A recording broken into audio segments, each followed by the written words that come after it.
Guess I'll call the meeting to order at 6:34. So Jill said that she can't hear us. Right, we were on mute, but Okay. now we're not. No, we're not. Hopefully everyone can hear us. So I'll call the meeting to order at 6:34 on September 9th, 2024.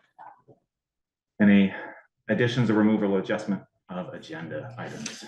Well, I don't know that it needs to be added, but I do propose adding an item to the consent agenda to acknowledge that Du Bois and King is asking for an extension of their contract on the accessible town parks project from September to November 30th.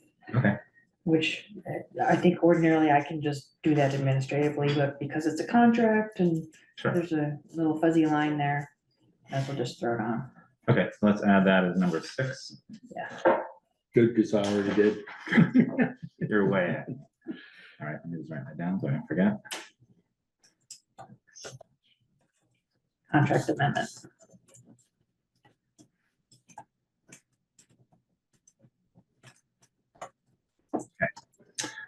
All right, let's see. Where am I? Number 2, overview of Zoom meeting operations. Everyone knows this by now. Everyone is muted, which is nice. And if you want to participate, please be recognized by the chair or myself. 2, public forum. Anyone for any discussion that's not on the agenda for this evening? You have 5 minutes per person.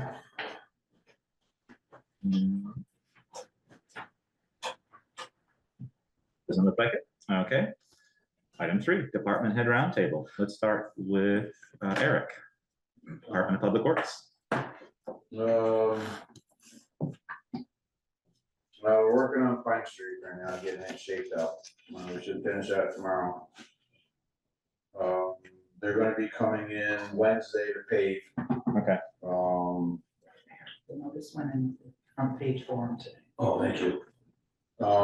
And then for the width on the road, I'm gonna probably pave it as wide as I can. So I'm probably looking at between 21 and 22 feet wide.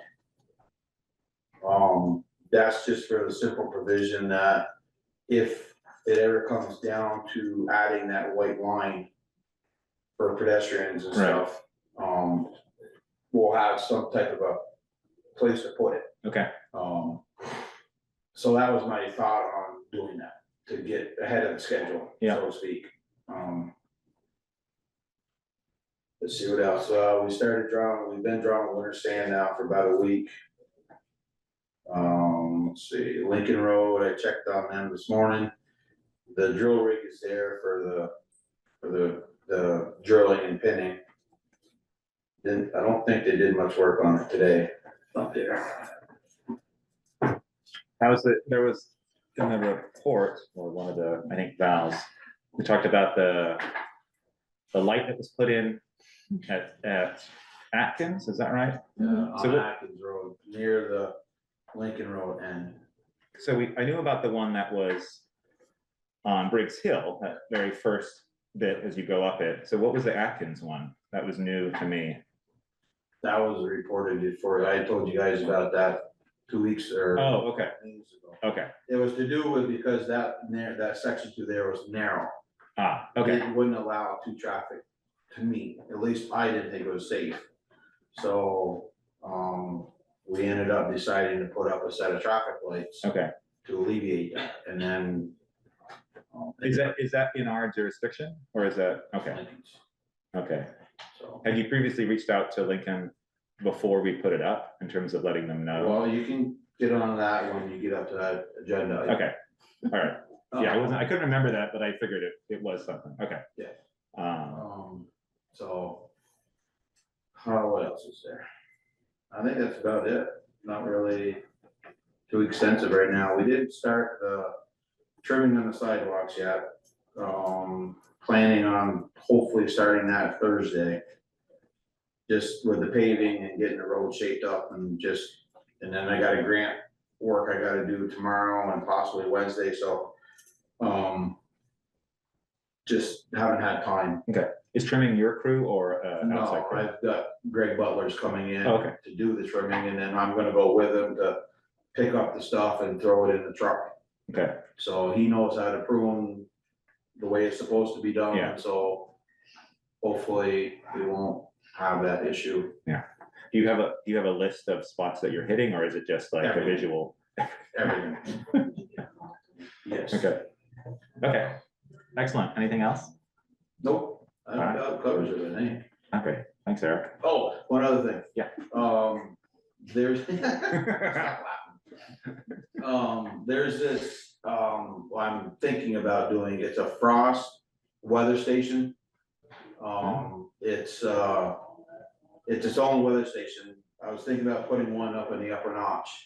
So it has a camera, it has a sensor on it that reads road temperature, ambient temperature, barometric pressure, wind, digital. It does a little forecast, like, you know, rain starting whenever, snow starting whenever.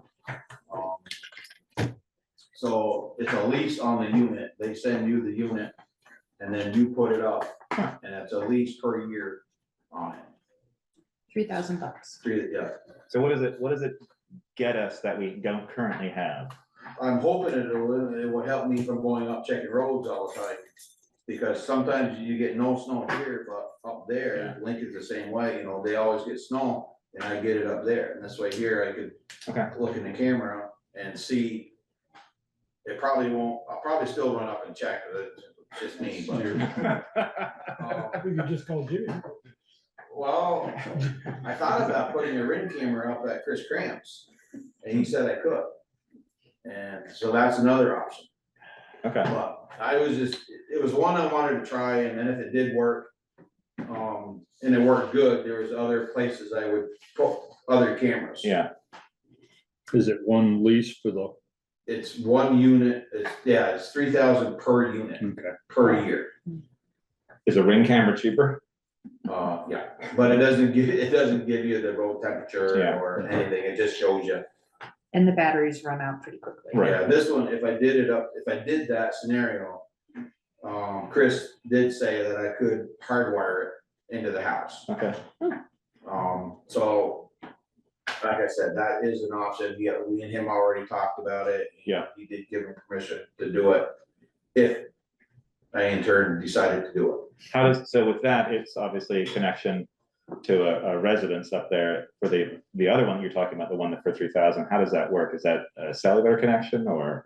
It's, satellite, Solar. solar, battery, and, it runs off satellite.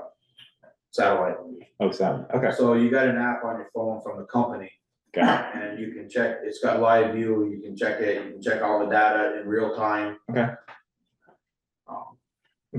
So it was a thought, and it's like Val and I were talking, it's not a dire, you know, Yeah. now. It's just something that I've been looking at, thinking about, and so we could talk about it more at, you know, an agenda item.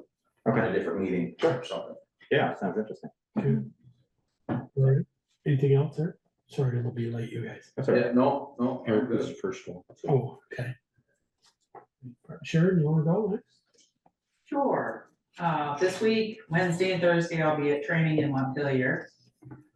Chris will be going to training on Thursday. Gail is supposed to work Thursday by herself. It'll be reduced hours, but if something happens with her mom, we may be forced to close the office on Thursday, just give you a heads up. Because there won't be anybody to man the office. The election ballots should be showing up at people's houses starting next week for the November election. So there's just a lot of different things going on.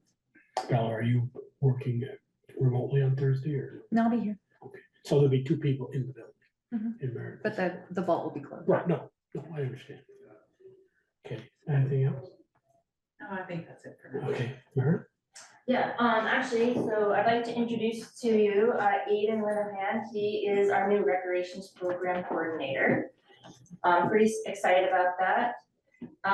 Aiden starts September 24th, which is a Tuesday, the week before Harvest Fest. So we will be Turn them right into the wire. right into it, so I'm pretty excited. So I just wanted to introduce him to people, and if you had any questions to ask, this would be a great time to ask. feel free. Anybody have any questions? I know the gentleman, and I don't have any questions. I think he's an excellent choice for that position, and I'm glad that he got it. Yeah, just a little backstory, Aiden's helped out quite a bit with Bristol Core and other events here in For Bristol. many years, yeah. And I live on West Street in Bristol, down from the fire department. So I've lived in Bristol and Lincoln area for 40 years. I graduated that age. So you know how to get to the office and back? Yeah, not a problem. Okay. And I've worked with over you in this room, so. Peter, you got any questions for him? Jessica, you got any questions for him? I don't see. No, but welcome. Thank you. Okay, thank you. Okay, All right. anything else? Other things that are happening, like I said, Bristol Harvest Fest on the 28th. I am not here, I'm on vacation starting right after this meeting, so I won't be back until Monday the 16th, so I won't be here to be an assistance for anybody coming in on Thursday. Okay.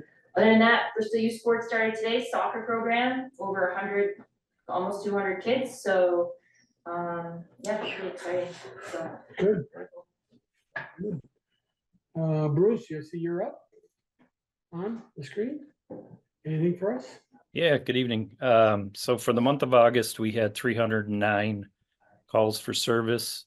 4 of our investigations resulted in criminal citations for charges. We had 39 traffic stops. On the 28th, there was a burglary at the Champlain Farms. Somebody broke through the glass door, stole cartons of cigarettes. So if anybody's got information about that, we'd like to hear from you. And with Briggs Hill, traffic lights there, we are getting many complaints about speed on Briggs Hill. So I'm trying to find a location to bring the portable speed cart, and some of our traffic hours we'll spend on Briggs Hill to hopefully alleviate some of that. That's it. All right, thank you. I didn't see Brett up there. No, He's not on. Br- yeah, Brett's He's not. He's in the common officers meeting. Okay. Consent agenda, approval of minor change in the recent approved property tax rate due to a change in the grand list. Number 2, approve authorization to apply for the Vermont Division for Historical Preservation for a 50/50 grant. Excuse me, of up to $20,000 for renovations to Holly Hall. Approve and sign the municipal letter of adaptation for the downtown vibrant skirt fund grant. Approve the annual Harvest Fest plan on the town green and Stampede 2.0 5K walkathon for Saturday, September 28th, 2024. Approve access permit for application 2024-03DA for TNM Bouvier LLC at 68 Pine Street per the DM Department of Public Works foreman's recommendation. And we added a number 6 of the Du Bois and King contract amendment. Du Bois and King contract. I make a motion to accept the consent agenda. Second. Okay, any other? Jessica, you agree with that? Yep, I'm ready to vote. Okay, I do, I would like to ask whether the taxes went up or down. Oh, up. Of course. I mean, Yeah, the because it went the rate went from up. 1.321 to 954 value, so it dropped almost $368,000. The grand list. What did we lose? It's in your- Firehouse department, yes. They valued them at the higher rate. They appealed it, and they talked to PDR and found out that there's 2 different ways to do it, and the way that they did it was not correct for what they were using for information. Basically, the CLA, you can't do 100% if we don't have 100% CLA, and we only have 71. So it dropped it 368,000, so tax rate went up a little. Wonderful. Here's the summary. Let's see. Okay. So there's a motion and a second, any more discussion? Yeah, the grant for the 20,000, if we identified what we're looking at, that I saw that we've got some stuff in there, but it's just Window we know that we- repair, the balcony repair upstairs. Yeah. And what was the other? So there's the framing to the stained glass window on this side of the south side, the little balcony above the porch. Yeah. Some masonry work on the porch, that's the brick, that's kind of like disintegrating. Any roof work? The roof work was in there, I mean, we're still kind of in a contract with Rooster Construction to finish what he's. I can't remember, Valerie, maybe you know if that was, we were able to put that in there, or if it's because it's done, I have the stained glass window frame, step railings and balcony. Yeah, and we're still waiting for an estimate from Rooster Construction, For the insurance company. yeah. Would the historic preservation grant cover like the replacement of the ceiling, the acoustic ceiling, where the water has come in? Or is that like a Well, separate? it's wrapped up in the insurance claim, Okay, so. And they're just waiting for an estimate. Chris Hahn, anybody knows him, stop him, ask him. I mean, the reality is, this has been going on how long? I mean, a long time. A year. December, whatever that Well, number was, but there- December. There are two different areas, right? Or 22. I mean, that was the first round of damage, and then it's Which is- gotten worse. Like, and then it's, but then you have damage here and then we have over here, right? Over here, and And we can see the slates missing from that side roof. I mean, my question with it is, I guess we have a contract-ish with Rooster, but it's been months. Okay. It's only gonna get worse, and the weather's turning. Yeah. Is it time to move on to another vendor? I'm Okay. sorry, I mean, I like Chris a lot, I know him, but he's been non-responsive. So we've been following up, but not being able to get Every anything 3 from him. weeks, I would say, there's a text or an email sent to him. Okay, And at some point, the insurance company could say we're closing this because there's I been see. no movement. Which is Okay. a possibility. do we have other vendors that we might want to look at that can do this Not kind of yet, but work? I mean, originally I had, Silas Clark help me out with Chelm. Chelm, I think that's the name. Chris, yeah. Chris, yeah. Had come over and taken a look at it, and, but then at that time, Chris was like, I got it. Okay. So I said, no, thanks, Chelm, thank you very much, got this guy. Okay, well, I think, I'm gonna revisit. Yeah. I would.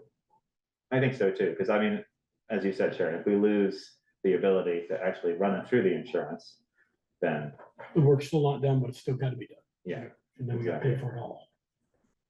Yeah, I would say, and I don't know if that needs to be an agenda item or if that can just be decided to look, I would recommend looking to other contractors, just because it's been a certain amount of time. We've done plenty of outreach to the contractor that we've used, but we need to move on this. And So I'd also, I'd recommend. 9-10 months. Yeah. Okay. Anything else? Any other questions? Jessica, you got any questions for this consent agenda? Nope. Okay. We've had a motion and a second, so all those in favor of the consent agenda, please say aye. Aye. I, Opposed? Abstain, I'm abstaining. Because of number 5. Okay, ayes have it. Okay, regular business. Meet with Lincoln Town officials regarding Briggs Hill Road closure coordination.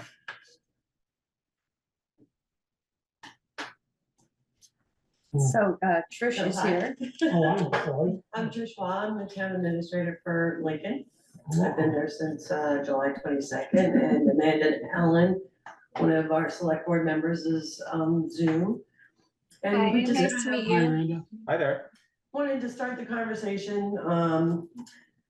You know, Bristol is the closest entity to Lincoln that has grocery and everything, so it's really a main destination for our shopping and our post office, everything. And Lincoln Road closure affects us greatly. We just we're in the middle of a traffic study right now, and we have gotten an estimate, there's about 1,700 people a day that use Lincoln Road. Between deliveries and just regular commuters, I mean, life has changed with a lot of people commuting out of Lincoln right now, and aside from Lincoln Road, there are not great options. So we just wanted to be part of the conversation with the Lincoln Road closure, and the possibility of closing Briggs Hill permanently. I mean, we know it's not our road, and I don't know how we can assist in this whole process. We would love to in any way possible that we can. Send money. Yeah. I wish we- Yeah, that I wish we easy. Somebody had got, that. somebody got an involved. But we just wanted to get some face, you know, personal touch into this, just so you can see our plate, should something happen and Lincoln Road be closed and Briggs Hill Road is closed and there is just no way in and out of Bristol. No convenient way. Yeah, no convenient way in and out of Lincoln, for deliveries, for emergency services. So once again, we know there's not much we can do about it because it's kind of on your side of the tracks, but, just to open up the communication. I mean, I appreciate everything you guys did with Lincoln Road and trying to notify, the public about it. But like the traffic light, we had no idea the traffic light was there. All of a sudden, we're getting phone calls from people on Atkins Road that were so angry with us. And our select board met last week and decided, we've been through this before and it's an area that people have just dealt with. It's a narrow road. We haven't had problems in the past and we requested Valerie and Eric take the traffic signal back out again. But like, just to be part of that original discussion would have been awesome. I agree. And, alternatives around what we could do in a case like that. Eric, you did reach out face to face with the road foreman of Lincoln, correct? I talked to him on the phone. I'll talk to him on the phone Yeah, and then. before the lights went up on. Yeah, we had a Zoom meeting here with him and Wayne and Trish and Joe Martell and who else was there? Yeah, and Tim McGowan, our Tim chair. McGowan was there. But I don't think we were aware, No, at least I- none of us remember Yeah. the Atkins light. We remember the other light. Well, I remember talking about the other light, and then that's when Joe said about the road being unstable. And I did mention to him about putting another set of lights up over on the other end because it's so narrow. And then he probably, in that midst of conversation, everybody stuck with the Brick Hill lights and the safety issue there. And so I think that probably played a part in it because everybody concentrated on the Briggs Hill part. I mean, it wasn't a lengthy conversation by no means that, about putting the other set of lights up. It was just, I mentioned that we were going to put them up and then that was it. There was no discussion back and forth or anything like that. And then they kept on, talking about Briggs Hill safety, which is a legitimate thing. I think they were also mentioned in the draft ad that was sent out ahead of time to have folks review. Right, and it's fine. I mean, it's no big deal. We put them up and they discussed it and they didn't want them, we took them down. Right, yeah, I'm not making a big deal out of it at all. I appreciate. And the stories. There's no blame here, but it could have had A more. lot of the stuff that we deal with, we don't know what's wrong until people get all upset. And, we've tried countless ways of reaching out to people to inform people and until it directly affects them, it's usually not an issue. And then when it directly affects them, that's when you get the feedback and we have this conversation almost monthly about how do we reach more people and how do we inform people? And you can only inform the people that want to be informed. Yeah, we have the same exact problem, and we know. And, how is not Briggs Hill, but how is the Lincoln Road project coming? The first hole is all dug out and they're all down to the river. So now that they're in the process of starting the drilling and pinning. So the drill rig is up there that got moved in today. So my guess is they'll start the drilling and stuff tomorrow. Is that the bigger of the two spots or both the same size? They're what, You and about Peter roughly know about the same size. same Yeah, height. probably about the same. I think that one's probably a little bigger. It's a little deeper, the Yeah. upper one's a little deeper. So are we somewhat, you think, the 30 days, early October? Well, they didn't work today because the engineer showed up and there's been a change of plans that we're supposed to talk about tonight, or are we talking about that? I only learned about it from Eric about Yeah, I an learned hour about ago. it this morning at 9 o'clock this morning. Oh, you find. I'm just trying They to, finally showed up. trying to appease everyone to say that, there is light at the end of the tunnel, so to speak, or there is going to be coming back at least a single lane road first and then maybe a double lane, or no? No. Just gonna be till it's double lane? It'll be fully open when it gets opened up. Okay. I think Don't the wanna see it second. dragging the on. second They're dig- supposed to start drawing rock tomorrow. Yeah, Oh, the you second know that. dig, I think will go a little quicker because it's not as deep. than the one that they're on now, so that should go a little quicker as far as the digging part goes, but it all depends on how the drilling goes for the pinning. Yeah, well, part of the issue is, I think the engineers realize that the flood relief, the wall doesn't have to be built all the way to the top on the upper site. Because there's flood relief on the other side, you only need wall to a point above the flood relief. Yeah. And then they can just, what are they talking and doing above that? At geotech, Yes, which is, basically just stones. Yeah. So they just stone back underneath the road, and then they just keep working their way up that way. There's no easy solution, I guess there is, it will get done. Oh, yeah, the Before we temporary know it, we'll closure, say, we're whatever with, it's just the possibility of Bristol being closed altogether. And, it's like very expensive to fix that one side. And there's other areas that are, we've had, three landslides over the last on Briggs Hill. 2 years Yeah. on Lincoln Road, Oh, yeah. Briggs Hill, yeah. So even if one area is fixed, there's still, there could be the Not possibility of areas. more, yeah. Right. But the figure, I don't know if you heard the figure that the engineers gave us, but it's 2.4 million to fix that, and it's not. In just those two specific Yeah. spots, not to Right. mention all the other stuff. so like I said, I know there's no easy answer other than us all winning the lottery, but we just wanted to put a face Yeah. to this, just so you can see, one of the 1,700 people that travels on that road every day to come down to. Not for the next month. True, very true. I think it's also important to underscore the importance of open communication between us two towns and including us in conversations and keeping us in the loop too, so we can communicate with the folks in our town and have an idea of what's going on with the road closures too. Well, now having met Trish, now Yeah. that she's on board and I think we'll be able to keep that going pretty well. Right. Yeah, I would hope so.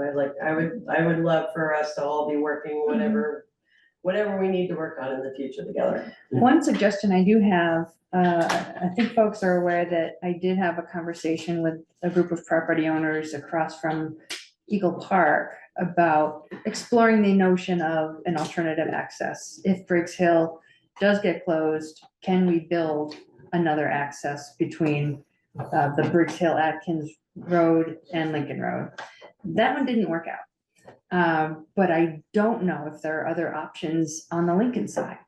So folks on your side of the town line might have a better idea about that in terms of slope, in terms of landowner openness to the idea. I think after you leave that area you're talking about, the bank gets very steep all the way, the rest of the way, all the way up to Atkins, in between Atkins and Lincoln Road. And unfortunately, just a bypass through there isn't gonna help us all get down to 116 any easier. Peter remembers, it was before Ian's time and Jessica's time on the board, but there was he's retired now for Addison County Regional Planning, that he recommended that we permanently close, because this was like in 98 when we lost the road in Bristol Road, Bristol Lincoln Road, that we permanently close the Bristol Lincoln Road and just upgrade Briggs Hill and make that the permanent access to Lincoln. Boy, I'm not sure I want to go down that road. Or one or the other. So, and it's ironically now. Now it's the opposite now. Yeah. Bristol Road, but we're gonna be. So, okay, anything more? For your, No, just to pursue that thought just a little bit more, if in fact there is some sort of alignment that, with whatever engineering magic can be accomplished. I don't know the answer to the question if, with the FEMA hazard mitigation funds, it's our current understanding, it could change tomorrow, that the 2 million through FEMA could be used to pay to relocate a road. What I don't know is if that can be used to pay for a relocation in a different town. So I just don't know the answer to that. I would think so, if it's a collaboration and if all the agreements and all the legalities are worked out. But, because I mean, it is what it is, what it is. So anyway, just want to keep that in mind as a potential resource. For your traffic study, what do you want that outcome to be? What are you looking for in terms of that study? It's more in our downtown center. Amanda, do you wanna pipe in on that one? Yeah, our traffic study is focused on our downtown area and what we can do in terms of calming measures to keep folks going the speed limit. So it's not really in the area that is impacted by the road closure. It's more focused in town. Okay. Unfortunately, what you'll find out is if the speed on the survey comes back faster than what the posted speed is, they're gonna tell you can't lower the speed because they're already going faster than, so it must be safe. That's what they told us on East Street. Yeah, East Street. The average speed down through there is what, 38, 37? 37 or something like that, and we wanted to change it to 25 and they said no. Well, the way the state looks at it, if you're looking primarily just to change the speed limit, that's what they have an issue against. You need to have other ways of mitigating the speed. And so you change the design of the road or do speed bumps, things like that, as opposed to just change your speed of your signs. Yeah, So- they've come up with lots of options, narrowing the road, Yeah. the bike lanes, Yeah. some of which we all have in place already, Right, but there's still concerns. yeah, okay, good. Yeah, but thank you, I appreciate your time. Yeah. Nice to meet you. You can stay the rest of the meeting. That's okay, I have my own. It was good to Yeah. meet everybody, thank you. Steph. Have a good night. Thanks, Amanda. Thank you, man. Review and discuss the Bristol Hazardous Mitigation Plan draft update with Stephanie Magin, the Seam Solutions. Stephanie is in the audience. Hello there. I'm gonna sit over here so I don't have to. Okay. You can come right up. Yeah, join us at the table and then the camera can get you. And you were in the spotlight. So Stephanie Magnan, Seam Solutions. I'm located in Barry, Vermont. I was hired by the town to update the hazard mitigation plan. So with the recent flooding, we've been in a kind of a fast track to get the plan, at least the draft plan prepared by September 20th, which is 30 days after the declaration. So the town needs to have a active hazard mitigation plan in order to be eligible for FEMA funding. So we are in the process of getting a very rough draft ready that we can present on September 20th. So what we've been doing is going through and looking at the community profile.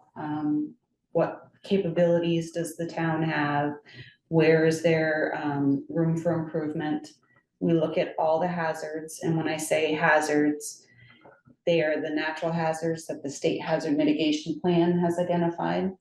So currently, there's no reason why you can't include man-made hazards if it's important to the town. It's just not assessed by FEMA when they evaluate the plan.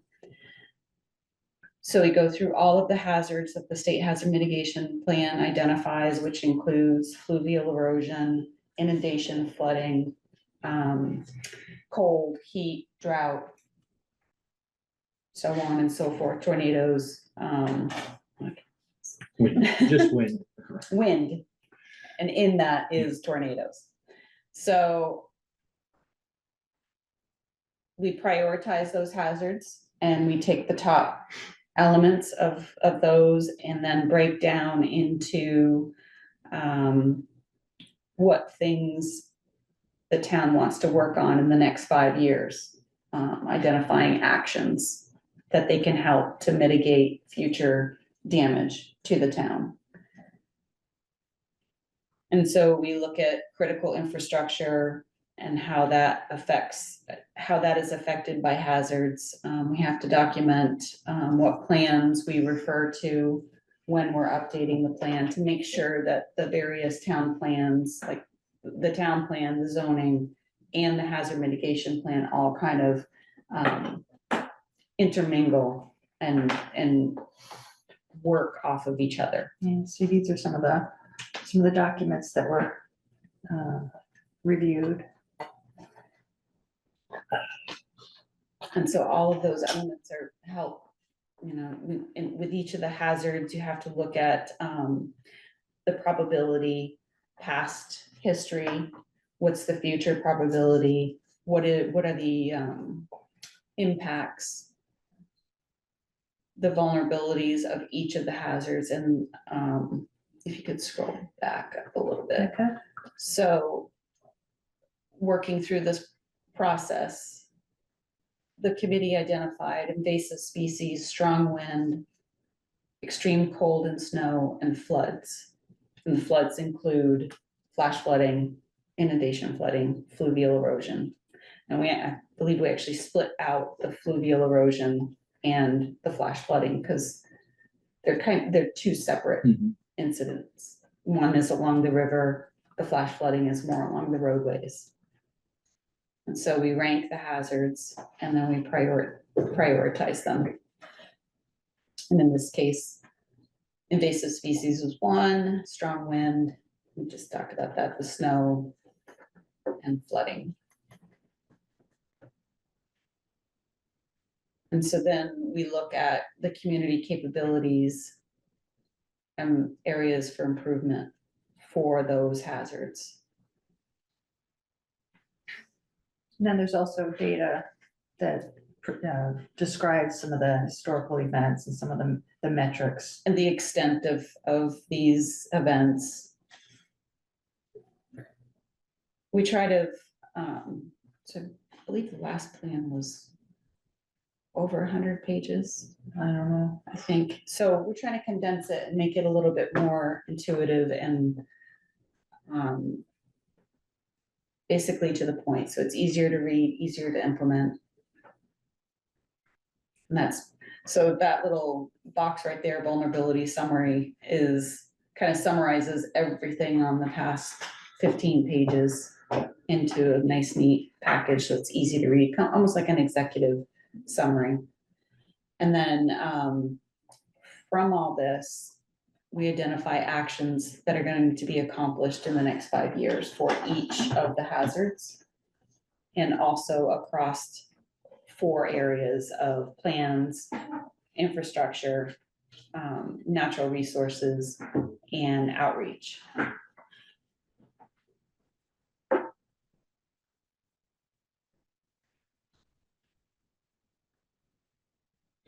Does this include anything like dredging of the rivers?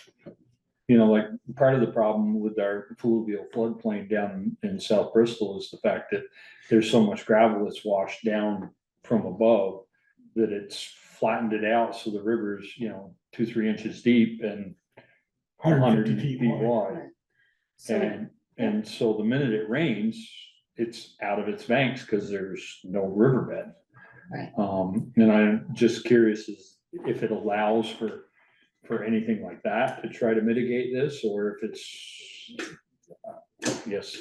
It doesn't necessarily allow, it puts into writing that the town is interested in doing, say, some berm removal, or it doesn't bypass the process, unfortunately, of having to go to the Agency of Natural Resources. Yeah, well, you're not gonna play in the water unless you talk to them anyway. Right, so having it identified as an action helps justify, you've done the research, and this is something that the town feels is a priority to actually try to accomplish in the next 5 years. It's not a guarantee, unfortunately, because obviously you've probably dealt with the permitting process, so. And we have met with the state about doing some dredging in an area that was chock full and changed the course of the river, and basically they said no.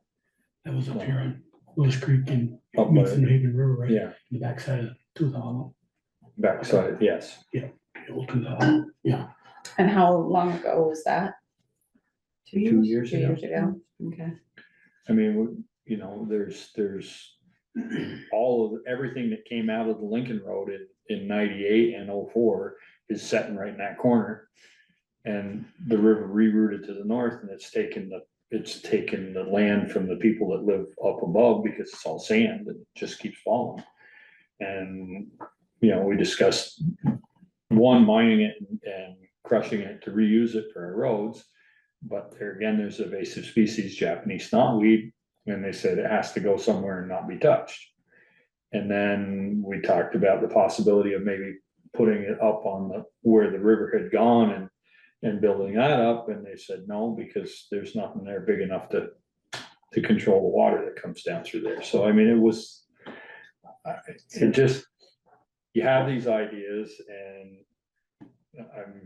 it's not your fault, but somebody has to make up their mind that we're gonna have to be able to do some of this stuff, or we're gonna lose infrastructure. Right. So, correct me if I'm wrong, you said a lot of the, fill that's going into, is it the Lewis Creek? The intersection of It's Lewis coming- Creek. No, it's not Lewis Creek. It's kept, Lewis Creek goes the other way. What's that? Baldwin. Baldwin Yes, Creek, sorry, yes. Baldwin Creek. you're it's coming from the road washing out, is that correct? It came So- from, the Lincoln Road is washed out twice, and, you know, that's, And the water. and that's where the water or the gravel gets deposited, is in that corner. So instead of, I mean, obviously you wanna look at creating a better floodplain. So you wanna do some floodplain restoration, but also looking at, it's like, kinda like a twofold, it's building up the road in a way that it's not going to wash out. Which is what we're doing, that's why Lincoln Road is closed. Right, and keep feeding it into, it's looking at it more holistically than like, an instance here and Yeah. there, and that's. A lot of towns are starting to look at it more and working with other towns to figure out through a river corridor what they can do, because even if you go in Yeah. this one spot here and dredge it out, unless you're fixing what's coming down, Yeah, it's, absolutely. it's only going to refill the area, Yeah. so. I mean, is there also anything about, slide up to that tree on Garfield or Church Street if you could, of, nobody likes to take these these old mature trees down. But as you can see there on that house on Church Street, almost crushed that house. But there's no money for that in this plan or it's kind of like, you could take it down for 3,000, but if it crushes the house, the insurance company and somebody's gonna have to, maybe hundreds of thousands to repair. But there's no money in this plan at all. This is. a No, no. plan. But It there's no- identifies issues and how the town. They is don't going to recognize mitigate it. that, though. So do if that. I'm not mistaken, that there's a new shade tree plan mandate that came out this year. Well, not a mandate, but Well, it's- we That'd have, be 2 years. yeah, The recommendation now in 2 years will be a mandate. Oh. How things go. It won't be. No, I don't, I'm But it's- jokingly off the cuff saying. but it's looking at risk like that. Mhm. I mean, I tell a real quick story. Where I lived for 38 years, we had 2 huge maples like that in front of our house. And Green Mountain Power showed up one day and wanted to strip the side of them off. And I said, an overnight dead body. Because they'll just lean towards my house. And Green Mountain Power, my insurance company in the town, Eric was still working here, then, got together and Green Mountain Power said, we'll pay to have them taken down. You pay a fee to us. And if the town agrees, because if they come down, they're gonna wreck their lines or my house or go across the road. It was a 3-way agreement that I paid a little bit to Green Mountain Power to help take them down. Green Mountain Power had them taken down and the town picked up the big things and said, we can do that with our loader. That was the 3-way concept, and my house is safe to this day now. Those trees are all gone. Right. And that's why I'm wondering if there was more dialogue like that in these plans where, So it said. why wait for it to happen? Right, Try and, to and prevent that's what a mitigation plan is all about, is identifying critical infrastructure and figuring out ways to mitigate damage like that. And in the action identification, you're looking at the funding source. So it doesn't necessarily say that there's funding available, but it could be through a collaborative effort of finding some grants, having some town payment and working with the utilities. Looking at somebody that's gonna take ownership of this project. To say it's the road foreman. and then looking at a timeline. And so if there is funding available, it helps justify because you've identified, you've fully researched this as a hazard and would like to mitigate it in the future to prevent future damage. But on the subject of trees, though, the ad hoc tree committee is working with Public Works and Steve Palmer with the Waterline Project and Jill to identify, I think we've come up with a list of trees for this year that should be taken down or trimmed and replaced. And we've got that $50,000 grant through the state Forest and Parks to help us do that. Plus the town budgets money every year for tree maintenance. So that's going to be an ongoing initiative to get ahead of the trees and make sure that the healthy ones stay healthy and the ones that aren't healthy, well, we get ahead of it. Okay. So I jumped ahead to when we met last, you were working on a table, a matrix to show. Show all the different actions. So Right. yeah, so that's, Is that in here yet? or no? it is not. Okay, that's what I Unfortunately. was looking for.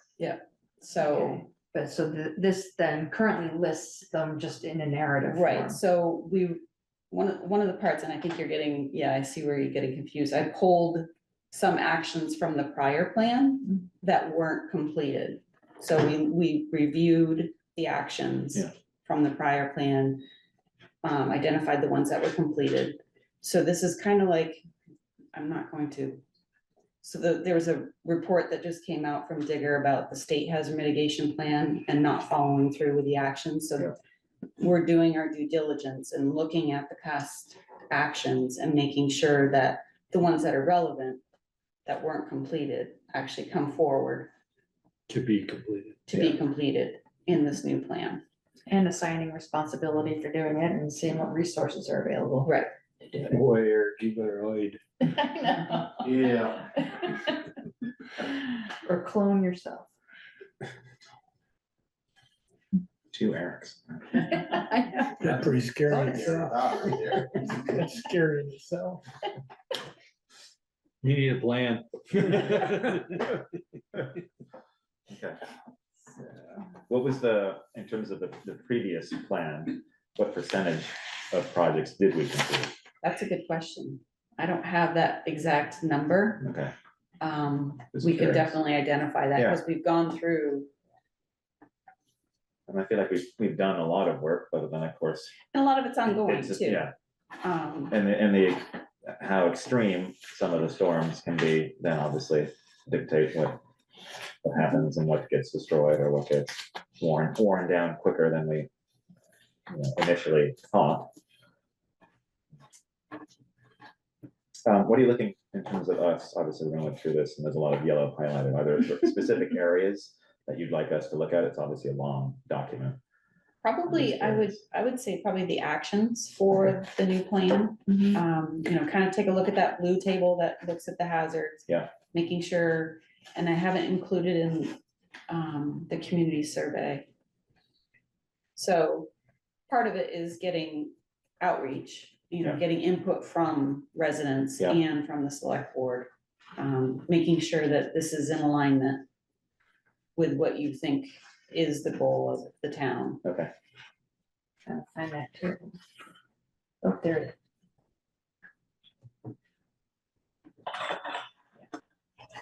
So even though this needs to be submitted by September 20th, we're still going, yeah, I Yeah. know. We'll still be working on it. Yeah. And we expect to get comments back from Vermont Emergency Management folks after they've had a chance to review the draft, and we'll be able to take those comments and integrate them into what we are continuing to do. And then at some point, does the select board need to have a public hearing? What's the next process for the official adoption? So the official adoption it's way at the end, you adopt it and then it goes back to FEMA. There's the final page has the adoption. So it's just a signing of the document that you acknowledge that this is our plan for the next 5 years. There is the more public outreach, the more the select board that can look at it is really good Yeah. and documented. FEMA at least wants to see that the town is attempting to get feedback from the community and stakeholders, vulnerable populations, surrounding communities, and then regional support like the RPCs, B-Trans, ANR. We'll definitely be putting this draft bill and make it available for them to review. Okay. And after this September 20th deadline, are there other key deadline dates or dates in particular that we need to pay attention to? Just the grant expiration. If the grant comes close to expiring, we need to reach out to VM and extend that grant. I think it's 2026. So yeah, you've got plenty of time. Don't say that. So, Never- I know, never- I say that, I still have one from last year that has not been approved, so. So once it is submitted on the 20th, we still will be working on it, and we can actually still submit updates as they become available. Are you submitting a draft on the 20th, or does it need to be? Draft, Yeah. Okay. yeah. And I would expect it's going to take at least 2 months to get any kind of feedback from VEM. I have 4 that I'm submitting. I would imagine that there's a lot of other communities that are having to submit also to qualify for the FEMA funding, so it's a bit of a process. Plus, they're also dealing with all the HMGP pre-app, which they said was going to be 80 million, I think. $345 million has been applied for, so. With 2 of those. Yes. So So- when it gets submitted, what are they looking at in terms of, they're obviously looking at it in detail, but then what are the specifics that they're gonna come back to us with? Hopefully not a lot. Right. So there's a review tool that we fill out Okay. and submit, and there's certain element requirements that they want to look for to make it, so they can approve it. Okay, And if it's weak or there's missing elements, that's what they'll comment on and supply that review tool back. And it's kind of a back and forth process. Okay. They put comments in, we make the updates, and we comment back, and it's kind of a iterative process. all right. Well, thank Great, you very real. much. It's work, there's a lot of work in it, and still a lot of, it is a draft, and get it submitted, get on the list, Yes, get on the list. that's the important thing. So you get FEMA funding, so. Okay. So if we're Yeah. sending it out for, sorry, Bill, if we're sending it out for public comment, are there, I mean, given again, as I said, it's a long document. I feel we're gonna lose some people for asking for public feedback. Same response in terms of areas that members of the public should look at specifically, just to see, or, That's a good question. you're trying to get feedback. Right, obviously, if it's- you're- I if would you're say saying, that- Here's a 56-page document, take a look through and let us know, Right, like, we're not gonna get. It's too long, so, and you got 10 days to get it. back Yeah, on. I know, that's what I'm and it's a saying. lot to look at, I Yeah. understand. So through the community surveys, you get a lot of that feedback Okay, just by asking a couple questions, have you been impacted by a hazard? yeah, What do you feel are the top 3 hazards that affect you? And Yeah. what do you think the town should be working on to help prevent future damage? And that's kind of like a 50,000 foot level. Yeah, okay. So.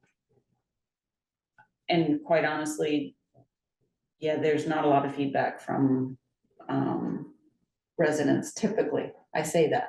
I've said a lot in the last year and gotten, I mean, yeah. Well, this year, it all intends on whether they're. unless it directly Yeah, affects if they're them, directly and affected, you'll get feedback. If they're not, you're not gonna hear any. it's amazing, putting out the surveys this year, the feedback. I mean, 2 years ago, we were getting 2 to 5 responses.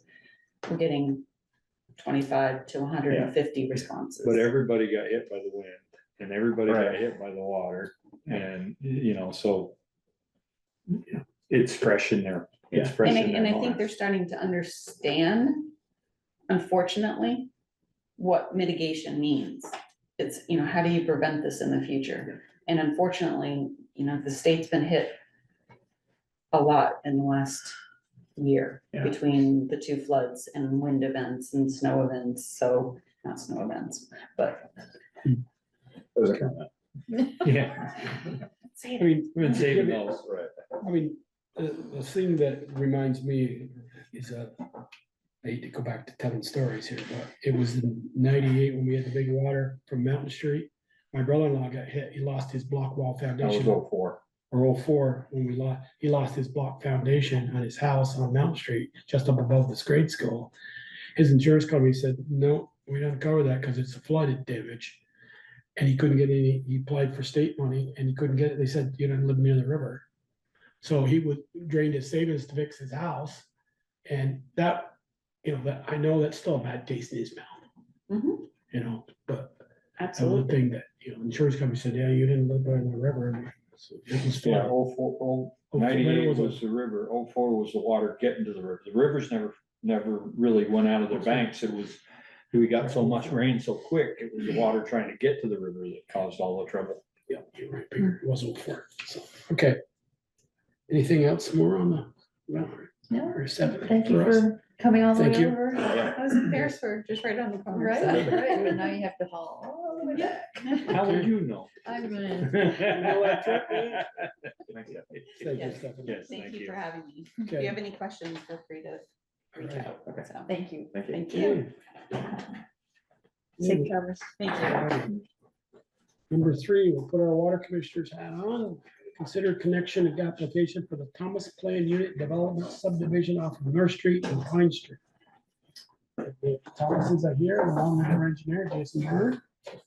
And in the T report is a compilation of the recommendations from our water operator and town engineer.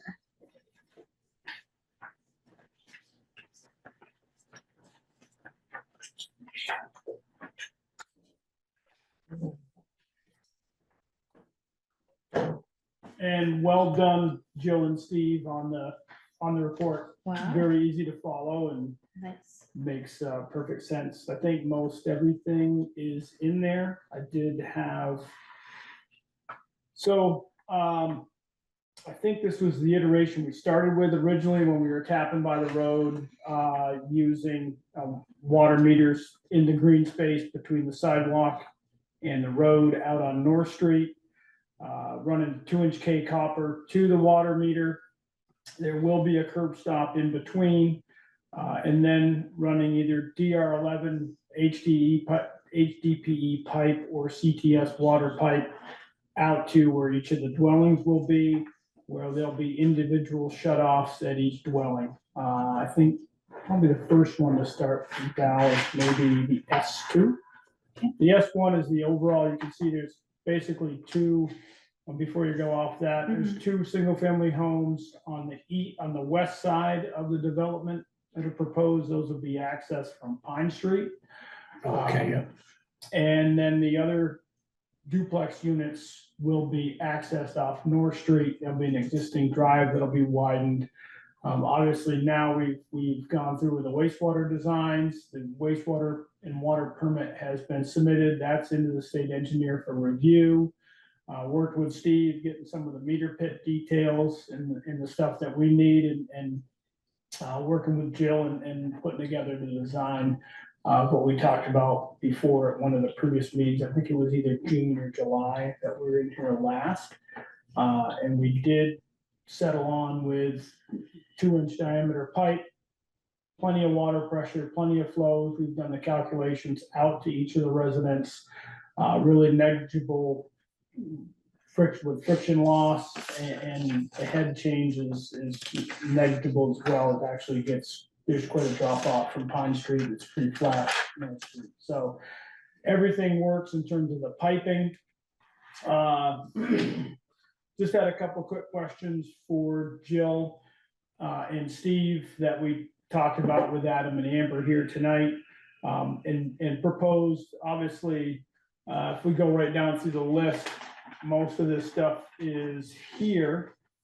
Everything obviously the AWWA certified, and we send in, or Adam and Amber could send in submissions before things are purchased with what we're going to get in terms of the product themselves. One of the questions I did have for Jill and Steve, what if it was decided to drill the pipe in instead of going with open cut? Always an option with HDPE pipe. Obviously, we'd have to pull a tracer wire. The one nice thing about this site and bedding material, it is all sand, or everything that we've seen so far has been sand, so the pipe bedding shouldn't be an issue. If they got a decent quote to directional drill this stuff in, would that be allowed? Joe or Steve? Steve, you want? I saw his up there. Steve, you want? Or Joe? Yeah, hey, sorry about that. I'm here. I was trying to figure out where my mute button was. Well, at least we can hear you this week. Yeah. No. Yeah, Did you hear Jason's question? I did. I had to get my tech guru involved. Yeah, I'm of the understanding that the property owner is going to own everything beyond the meter pit. And I think that's everybody's understanding. Yeah. So I think the infrastructure, I don't know how, I'd be interested to hear Jill's perspective. It's always nice to locate it. You can pull in, Jason, I've seen him do directional boring with tracer wire. I'm pretty sure that's what you're talking about too. And they use multiple in case one gets broken or something. Yeah. I wouldn't see why not. I don't know where Jill stands on that, but you guys are your client's going to own all of the infrastructure beyond the meter pit. And if there's a problem, they're going to be responsible for fixing it and repairing it. So I wouldn't see an issue with that. Okay. Jill? It's expensive, great. Sorry, Steve. Yeah, it's a lot less cleanup. Yeah. What is the material that you would be using?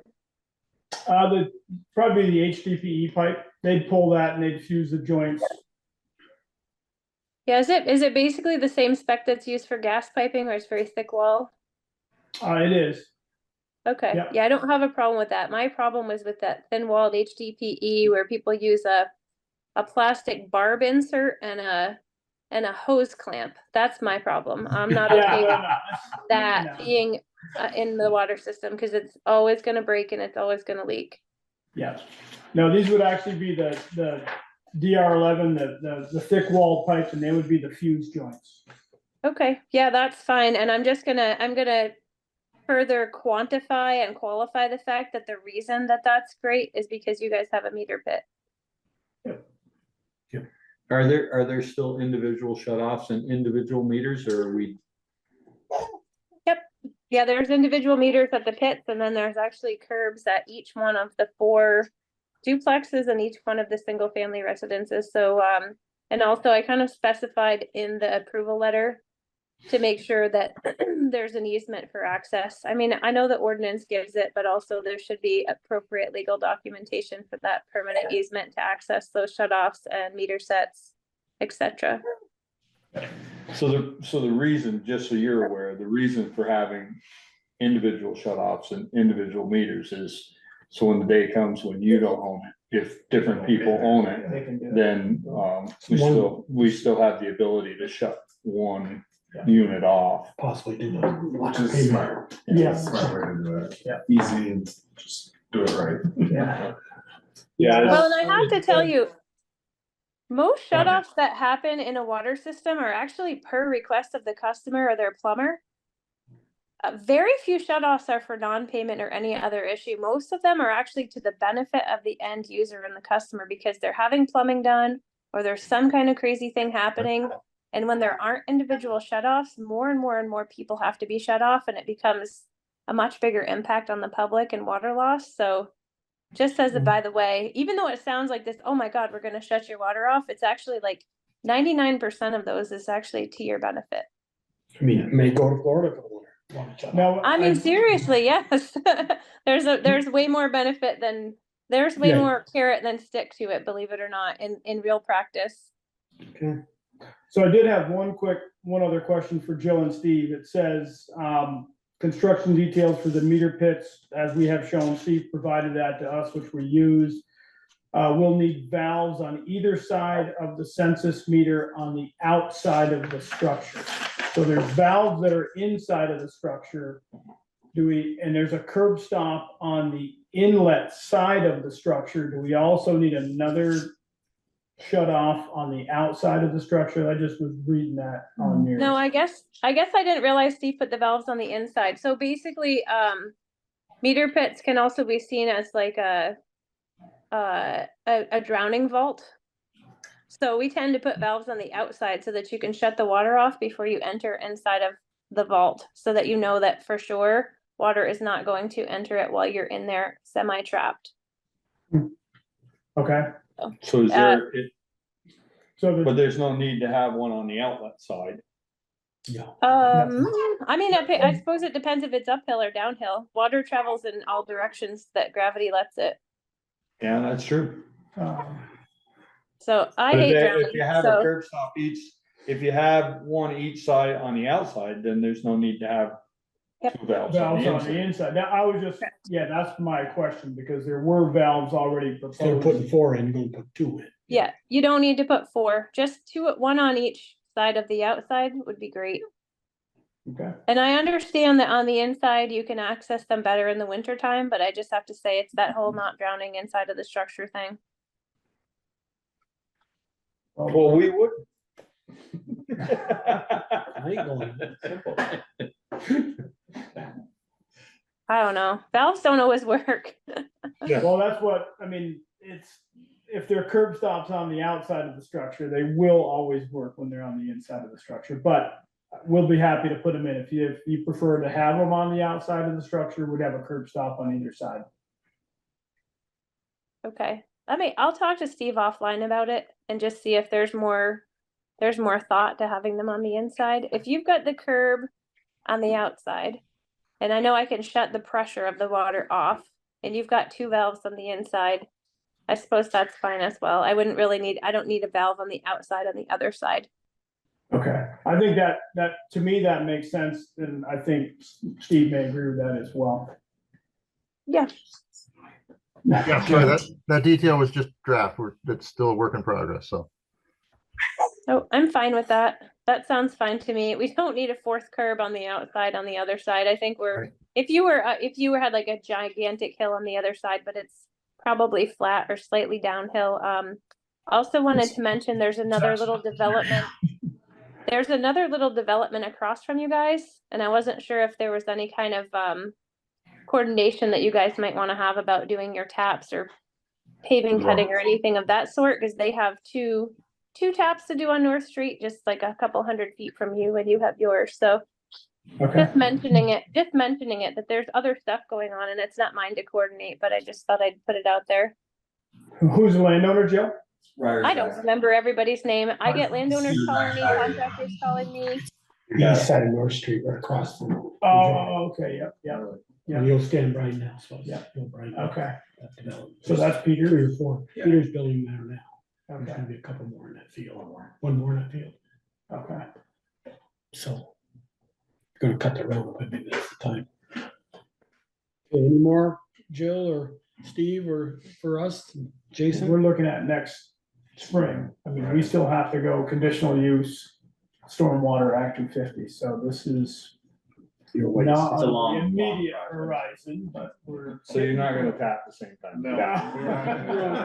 No, all of our ducks are in a row for the Act 250. This is one of the last. That's written here for Sackers. Is that Yeah, one of those houses? Yeah, Where they're putting the foundation. Yeah. Next week. yeah. I wish we could turn it around that quick. but, Or maybe just go from the main to the green space with the 2 inch. You can't do that. Or I don't know. Yeah. It would have been nice. Where did you get all Would have been permits? nice to do Pine Street before we paved it. but Yeah. Is what it is. That's not. Well, Pine Street is in. No, that's, Oh, the main's in the middle of the road. no, but it's gonna. But it's gonna stub be out in to the the stub. edge. Oh, They okay. put that in. Yeah, that's in there. Oh, good. That's in there. Don't have to dig that one up. Yeah. Perfect.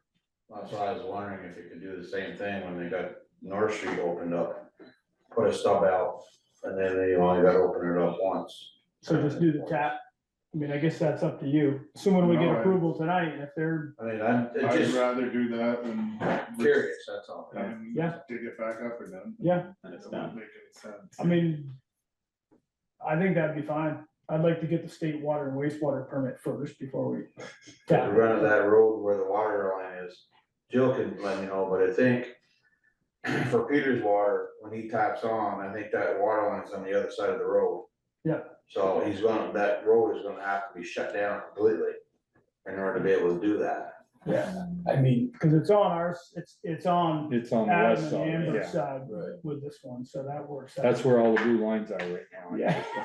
I mean, did you know, they just last Thursday, Peter and Jill put my 2-inch tap in the middle of Pine Street, 20 feet or. Yep.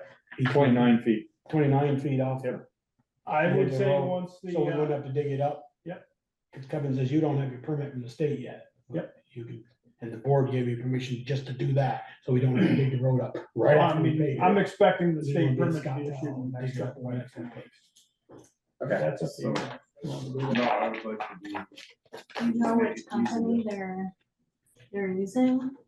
Are they tapping Max, Jill? Yeah, I think so.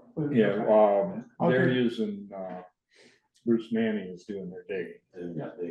Yeah, but Max is doing the tap. Yeah. I'll give him the number. So you're thinking. Yeah, well, the road was close, it'd be nice to do them both. We could do that. And well, he's right here.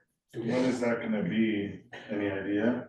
He hasn't given me a time limit on it yet, when he wants to close the road, so I have no idea yet. Jason, you're saying we can do that without this? If we give you permission, you can, you can put You the can- tap in, You yeah. can, just like the stub was put in for the 8-inch. Will you give me permission? Yeah, I mean, that's what we heard. Back to 250 DRB, say no, we don't have anything in there. Right. And thank you for the stuff. Well, that's something we You know. just have to. I think- I mean, I haven't got my DRB permit. Knock on wood. We wouldn't have to close the road back down since it is on the west side. Would we? Right, You would- you'll have a lane closed. You You'll have, would a- be digging up fresh pavement, though, basically. Well, not on North Street. not on North Street, but you'd end up digging up one lane and you'd have to have traffic control. Okay. And so while the road's closed, we can divert them around, and time to do it is when the whole road's shut down. Yeah. If it's possible, coordinate with you guys, if it works for you. Yep, and that would be just putting a T or a. That'd be live Tap tapping the like main that. and running it out to the curb stop where they can shut it off and that. Okay. That way you'd be out to the outside of the travel portion of the road. Yeah. You'd be ready to go when you want a meter. We'd still have to do the meter bit though. Yeah. Afterwards. Yeah, I mean, I don't know how much you want to invest until all the permits are here. Right, no, but I would think it would make sense just to get that. Yeah. Done. Yeah, and, So I'd say coordinate with Eric and with B-Tums, Yep. since they're gonna be involved with that Sure. other one anyway. So, and that makes Yeah. sense when Mac's here and they're doing a live tap and they're yeah, right in the area. That's a perfect. great idea. Yeah, it works out really good for us too, because we could just observe all of them on the same day. It's one shutdown. It's one time of people being mad at us, you know. And if something goes wrong, it's one time the water shut off, not. Exactly. Come on. That's kind of how I'm Oh, looking at hey. it. They're really close together, you know, and you may be able to benefit from some type of cost savings by working together, but again, that's not my part. My part is just to say, oh boy, these are like diagonally across from each other. They're both taps. They're both on North Street. Should probably mention something. Perfect. Okay. Yeah, Okay, assuming we're all good tonight, I think we'll give Mac a call and try to set something up. okay. Jessica, you got any comments or concerns here? I'm gonna try to keep you, Nope, it sounds good. Jill's suggestions sound good. okay, So I make the motion, we allow them to make the water connections to feed the projects he's proposed. per the engineers. Yes. Okay, Second, there's a motion and a second to give them permission to do their connections per the engineer and our water operators. Any more discussion? Quick question for you on the right of way permit, because obviously we have to get that to do the tap. Is that a select board approval or is that through? For the right of way permit, no, that's through Eric. Okay. A curb cut, a new curb cut would require select board. Yeah, and we don't actually, there's the existing driveways there, so, If it's an expansion of the use of the existing driveway, that would still require okay, an additional. we'll get that when we get. Yeah, start they're with the same conditional form. use. Yeah, But at least we'll get the right of way permit. Driveway versus road is width, I believe, right there. Yeah. So if you use the same contractor that's doing the other one, he'll already have the work in the right of way permit. We've decided, For the so same- what we've decided is that the contractors that work here regularly, they still have to file to get permission to work, but it's a one-time deal. And so, you know, like if I dig for you, then I can go dig for Joel, and then I can go dig for Ian. I don't have to get a permit every time. It's perfect.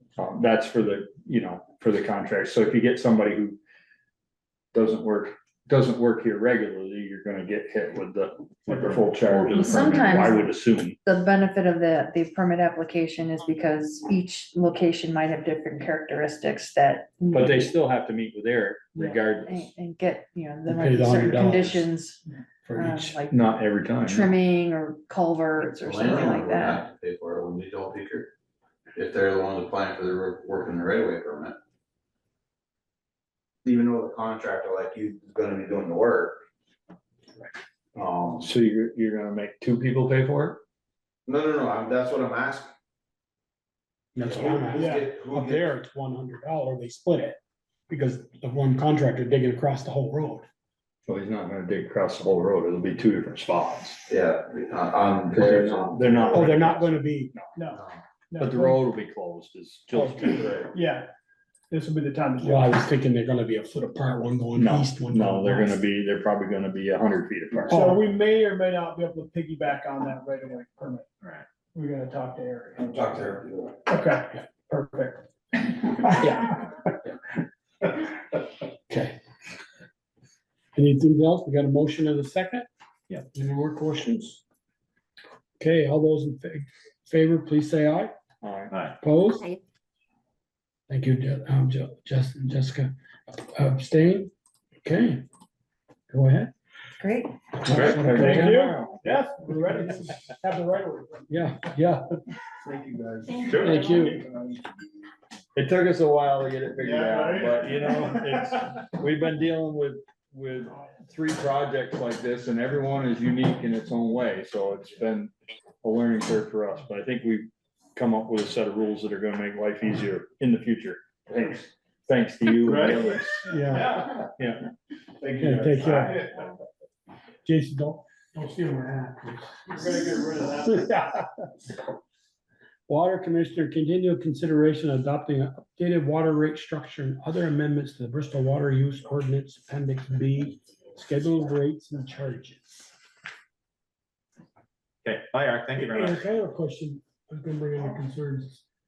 What? Munson went back last week and closed all those things. They were all up about 2.5 inches for the pavement. Yeah. Now they're all covered today. Yeah, cause we shaping the road up. Okay, so they gotta raise them again or So cut around? we'll have to either raise them up again, we will. We're not gonna have any belly buttons, right? down Or that street? or risers.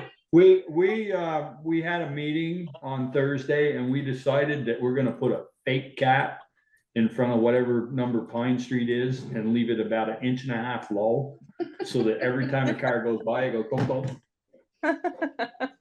I Oh, picked no, up all the so- risers. I picked up all the risers at Prescott's today, by the way, to make sure that Yeah. Eric's got them for tomorrow and for Wednesday. Well, I just thought it was. So we ironic. have- We had we the same have- gravel, now we reshaped them all We have and raised the the road. risers for the ones that won't. Munson said they loosened them all and pulled them. So we should be able to work them up. Should be able to bar them up. Okay. If they can't bar them up, Right, we have 2 of them in front of the bakery that they didn't move because they were already at grade level. So them 2 will probably have to put riser seats. Oh, I would try to bar them I'm first, but if gonna they try to don't. bar them first Yeah. anyway. All right, to see I if just- we can get them moved. I was gonna ask that on the starting to bring, but you're leaving, so. Right, so Thank you. they will definitely be lower than the pavement. You may have a 1/4 inch. Oh, they won't be below. like North Street, belly. They're now gonna be 1 inch low. Inch No, low. that I will, Dum-dum, I'm not gonna guarantee, cause nothing's ever guaranteed, Okay, but as close as possible. We'll be 1 inch high, so you hit them with a plow every time. Right, no, that makes it Okay. worse. Only once. That's right. Oh, yeah. Alright, Okay. have a good night. ready.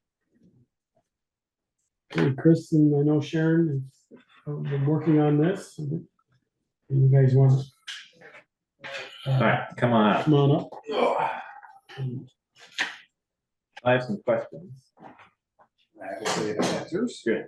Let me ask my questions first, because then you can go in and answer those and then move forward. I was looking through the document, and in residential, there's a column E. What does the column E mean? And it looks like it's just some slight changes in a few of the residences.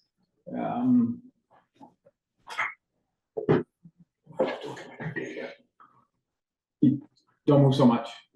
Go back up just a little bit for me. It's mainly in like 542. Stop right there. You just look, see what I got here. 2. I believe that's the number of EUs at each residence. Right, for D, but then E, there's some, if you go down to like 542. I might just have some notes. Well, it wasn't notes, it was numbers, and those numbers didn't correspond with what was in the D column. So, Back up a little so bit. the reason, there you go, so there was that one. Oh, because when I was first looking at this, there was a discussion whether or not it was a residential mix, so if there's resident and a business mix, we've probably got, yeah, like Wells Mountain is the same. Yes. And I highlighted them just because they were in my head, I had Okay. to double check what they were. Okay, so those these are pulled out from residential, but they're in the other one. Right, so they become Because these are now 0. Got it, and that's, let me just see. Are they 0 because they're, Let's see. they're not a resident? right, it's a mixed use, so if it's a mixed use, we're looking at it as a commercial entity with the my math here. Yeah, it looks like it. Okay. Yeah. I just wanted to make sure, because you're pulling numbers from column D. Yes.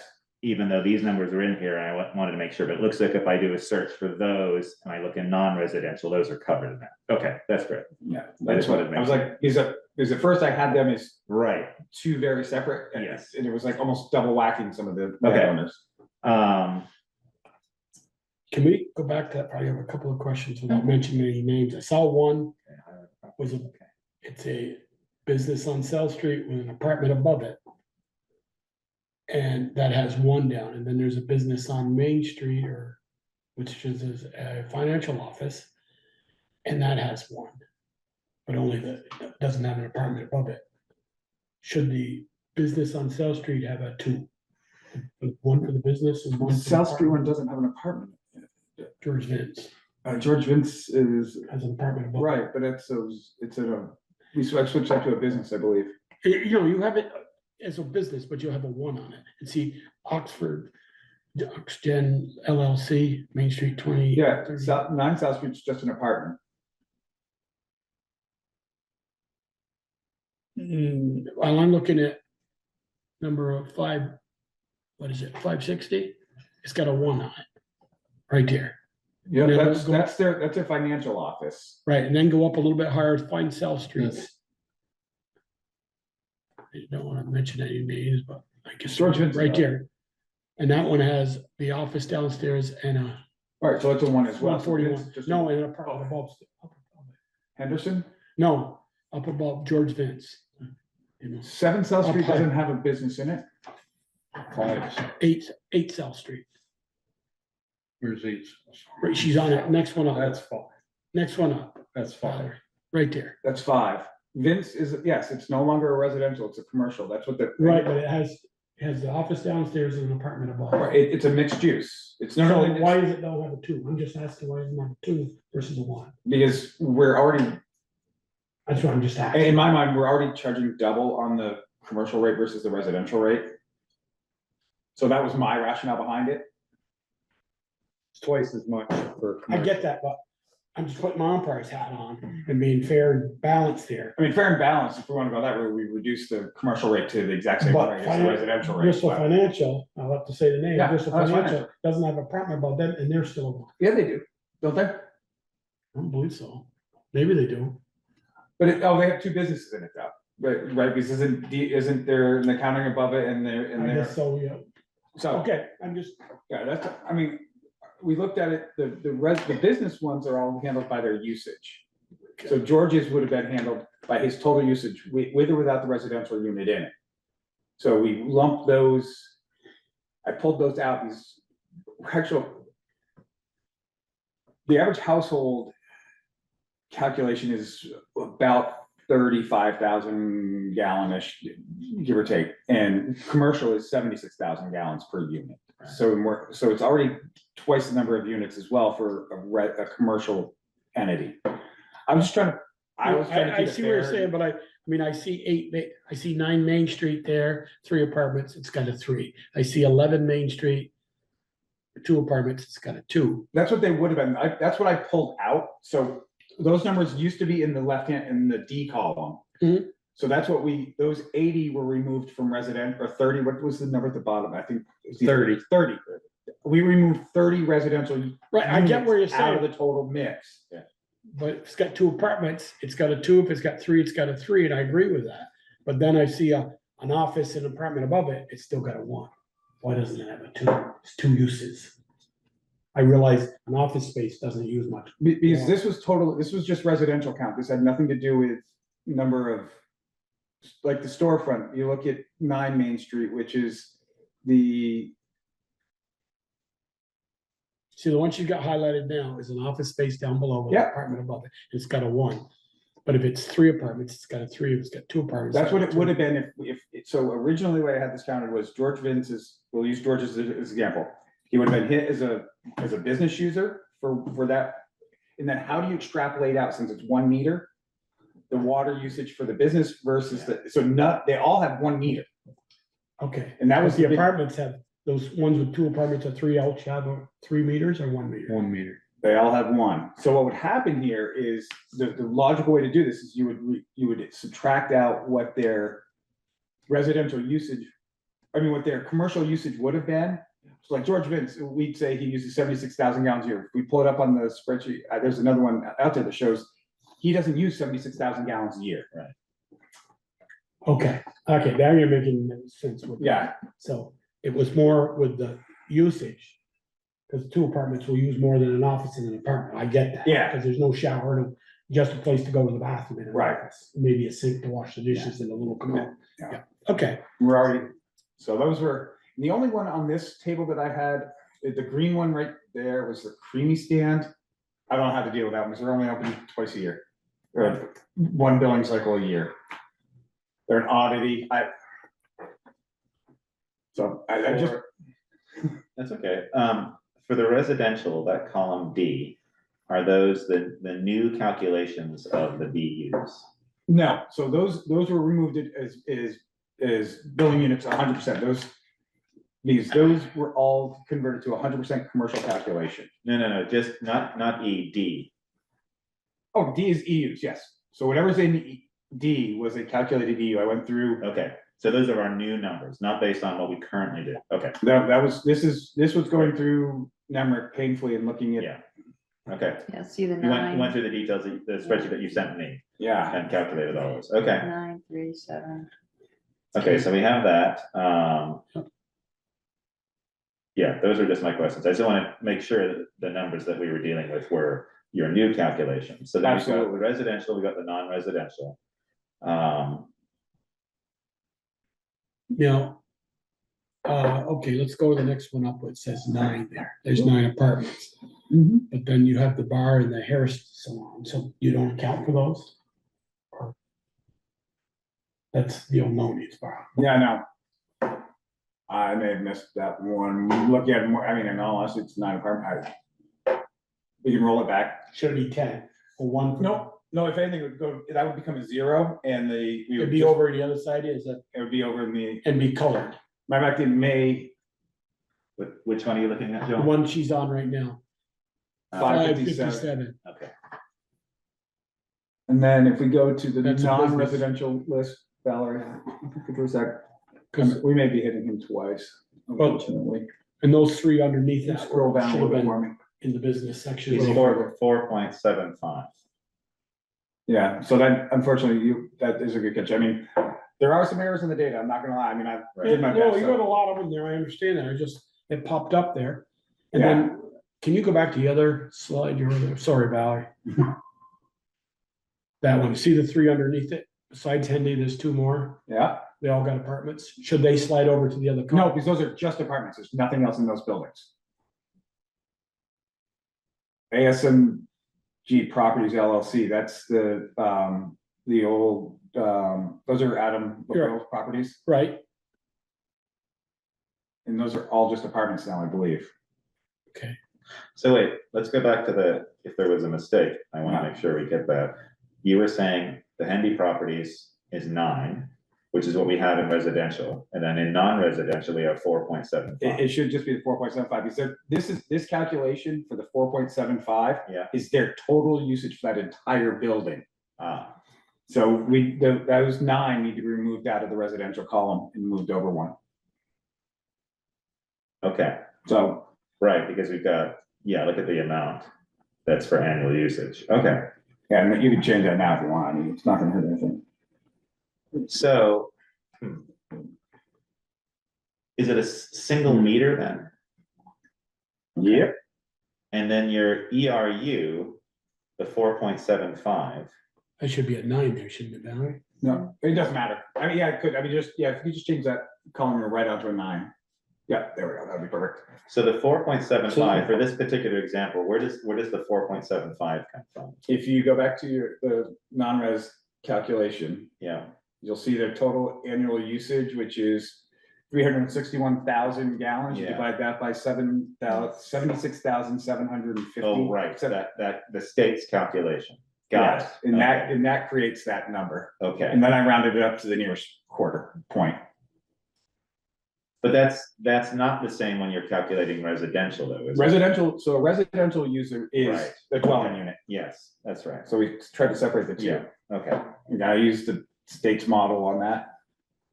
I don't know if it's right. Well, but it's what we're going. So we're just committing to doing a certain one. Ones that are all colored. I don't care about the money here so much right now.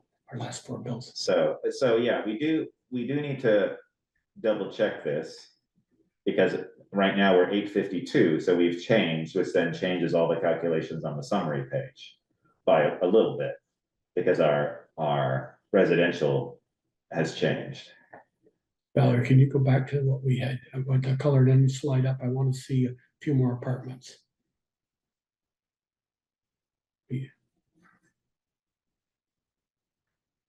So the one that's removed from here, it's a single standalone line item, is Woodland. Back up a little, or down.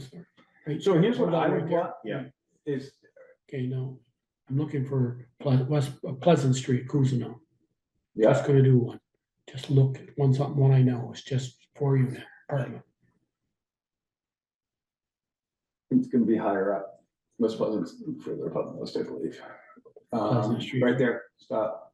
Cruisino. There's Greg Kuzno's 3-unit, there's Rod Kuzno's 4-unit. Yeah, okay. But why aren't those colored over? Because there's no business in them. Yeah. So the colored were combination of, there's gotta be the one business in it, and then it could be 4 apartments. yeah, Okay. and because it's a single meter to extrapolate out the usage from the residential versus the business, there's no good way to, since we do if we did install 2 separate meters or a meter to Business and a meter for. residential. Like Yeah, the laundromat is in the business side, it's got the business. Yeah, and it's one entity. This is not just the non-colored column, I'll call it, for better terms, not just residential use. It's not just residential meter. Yes, these are The purely- non-colored are yes, just white, residential. white is residential only, pink is mixed use. Pink is mixed use.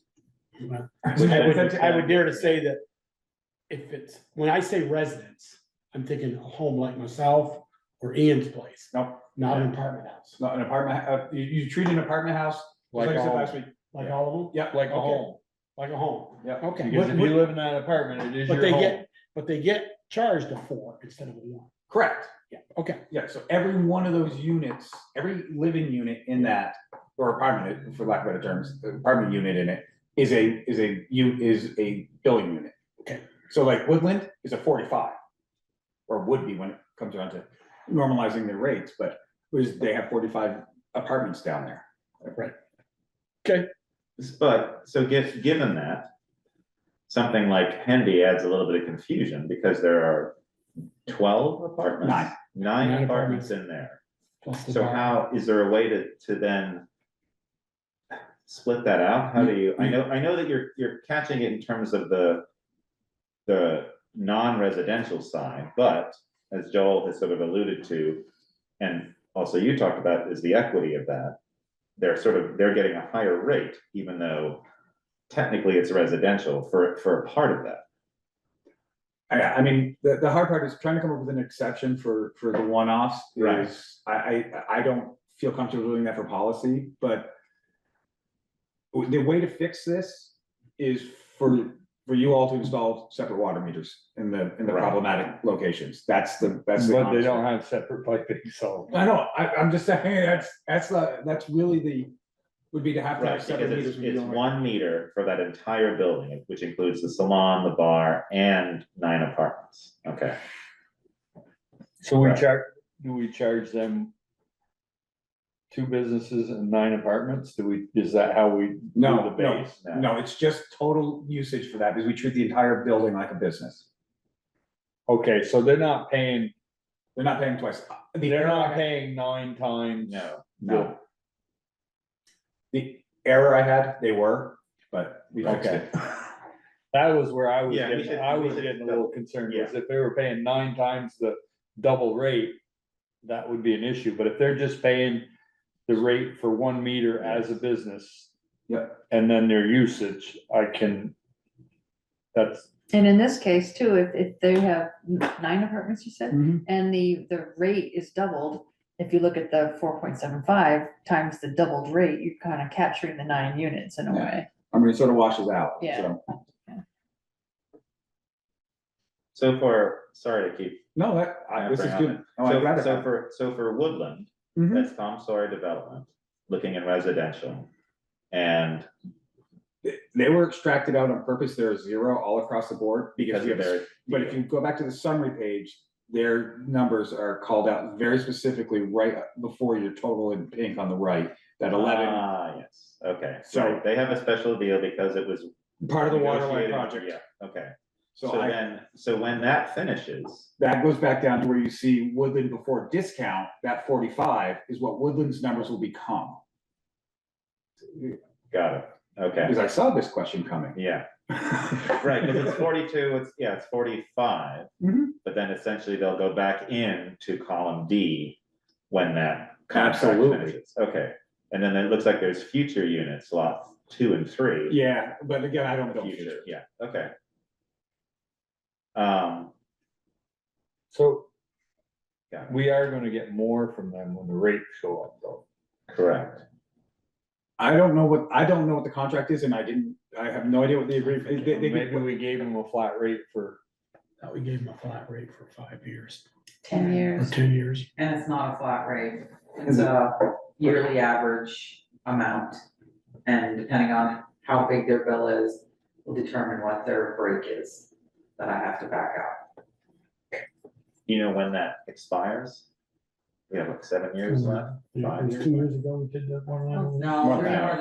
than that. when the fire station built, that's when we did the water line. Well, I was 6 years. here at the time, so it's 6 or about 7. 5 years. That's 6 5 years years. this July, we Yeah. moved in. It's about halfway through. We're probably halfway through it.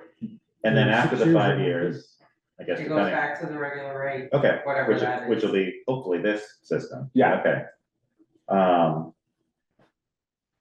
And part of it too is, one of the things with this is, even with an increase in her rates, if you look at her quarterly change of her total bill, is $315. Yeah. For all over 40 Yeah. units. So her impact on her tenants is minimal this way.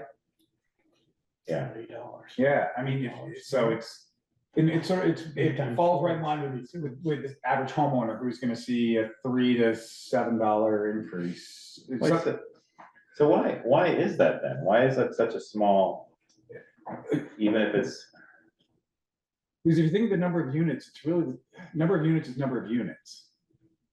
That's sort of the beauty of this I mean, if the model. average resident's going up $8, and that's going up. Or, so, I mean, if we do the, right, around $8, $7 or $8 too for them, so it's not a difference. Yeah, because I mean, the difference is, they're gonna see an annual difference of 1263, so a quarter difference of 315. Right. I mean, Divide that by 40. yeah, it's, Okay. so it shakes out. I mean, like, that very top line, that family of two, that's my house. That's my water bill for the last year. That's what the projections are. I'm gonna see an increase of 1356 next year. Well, if we agree. Yes, yeah. Right. And then again, my neighbor another neighbor, they will see a decrease. Just because that's what their current usage is higher, but by going with this flat model, it'll limit it and doing I mean, they have a lower usage. But you do a flat model and then by the $5.50 per 1,000 gallon or half a cent. Yeah. They end up saving some because they don't use as much water. So the people that will actually see a savings are the single family homes with like one person or two people. Like if Jen and I wanted to be a little more conscious, we probably could cut that number and become a savings. The number of homes we have where there's one person living in it, the people that winter in Florida, Right. those folks will actually see a reduction in their overall bill. Because they're not gonna have the usage piece of it during the low times. They'll have a $45. My bill will drop a little bit, about $5.50 a month or a quarter.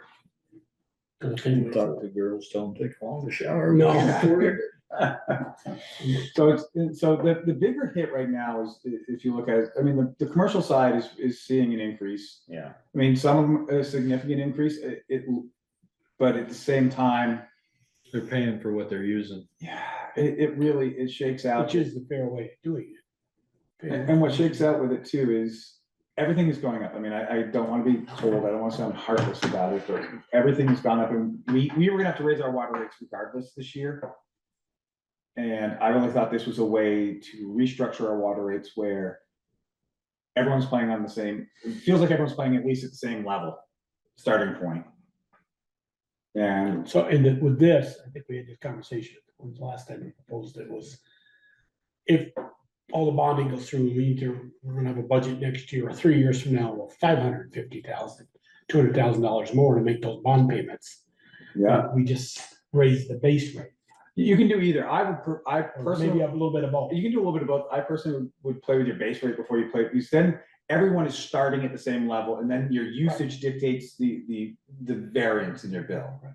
I played around with it, and I think you have to get to 500,000. I think you have to bump residential to 360 and 720 for commercial, or for non-res. I think is, if you throw those numbers in there. Doing that from memory. Okay, no, I'm just. But as the budget grows. No, yeah, unfortunately, there's fixed numbers for that one. You just gotta type the 360.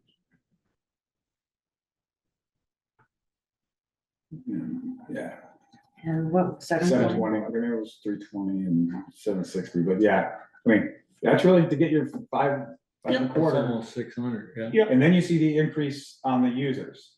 I mean, my house now goes up $50 a quarter. Yep. To get to that number. So that's how quickly these incremental changes do occur. Okay. That's double the rate. Yeah, it doubles the rate. So what's our current rate per 1,000 gallons now that we charge? Do we have a number for that? Do you know if the Magic Dakota ring, what that shakes out to be? Yeah. Is it 550 or is that 550 a new number? That's a new number. Okay. And But it's around about there, right? And I came up with that, again, I tried to use sort of the average of what we're paying. And to create a table where the average user number stayed. And I've worked with those two, both your base rate and your gallon numbers.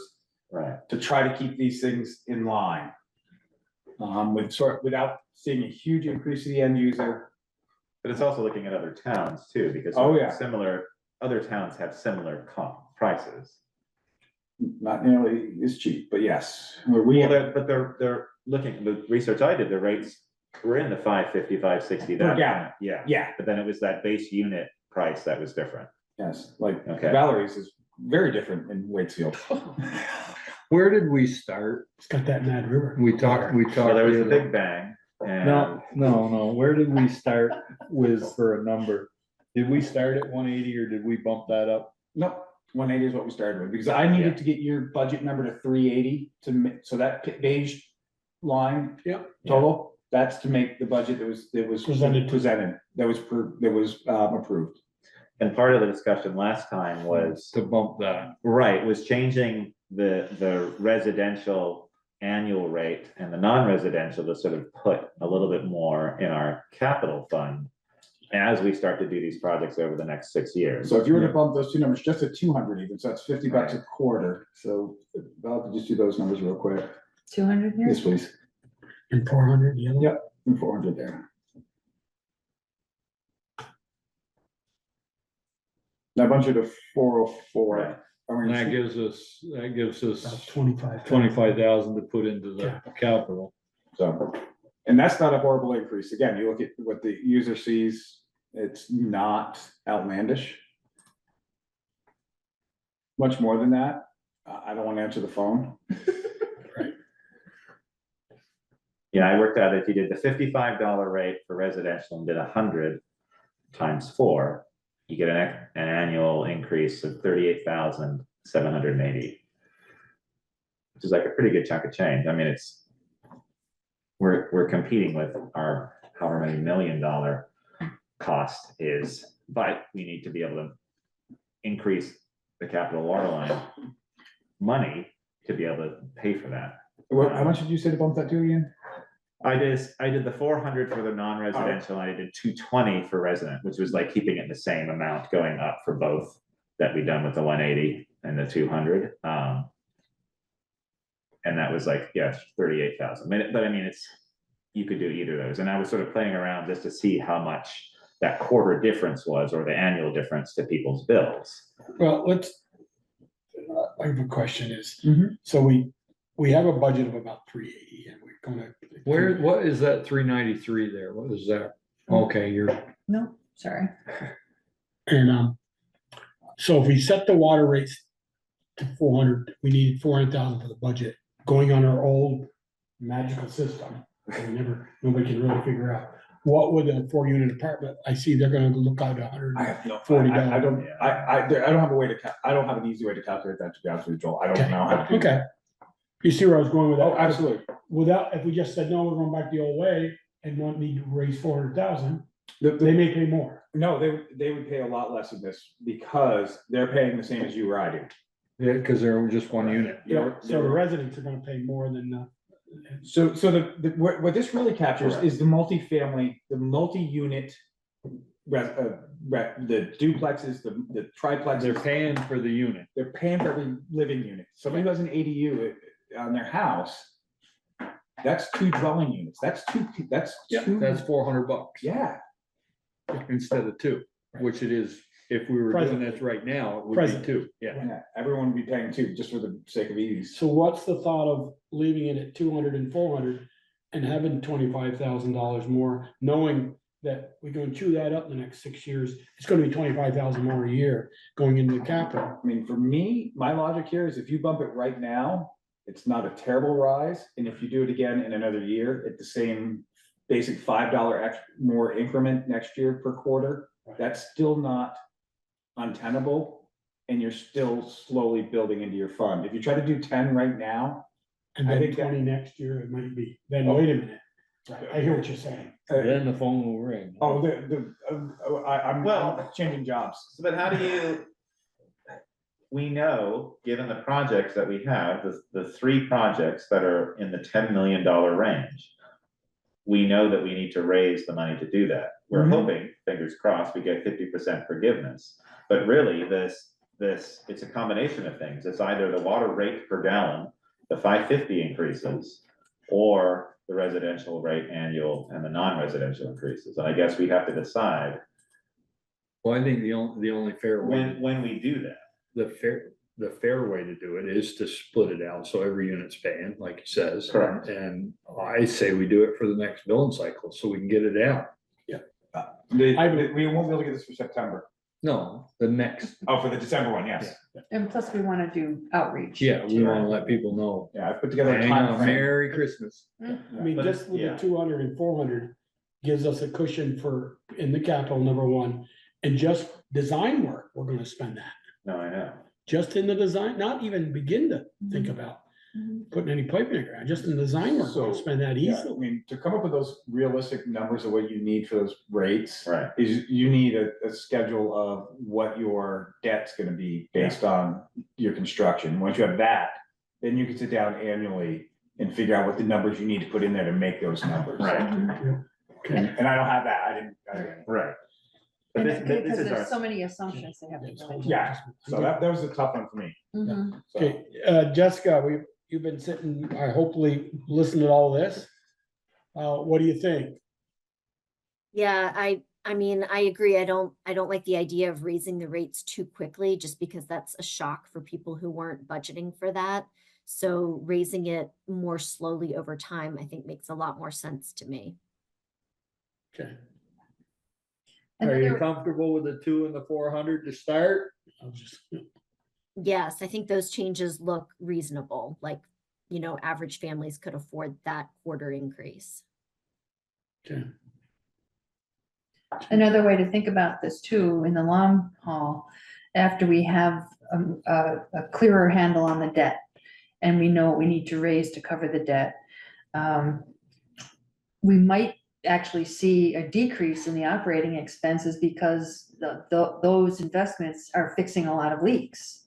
That's the hope. Right, so it's decreasing the amount of water that needs to be treated, it's decreasing the electricity, the repairs, all that good stuff that we'll ultimately see a decrease in the operating budget.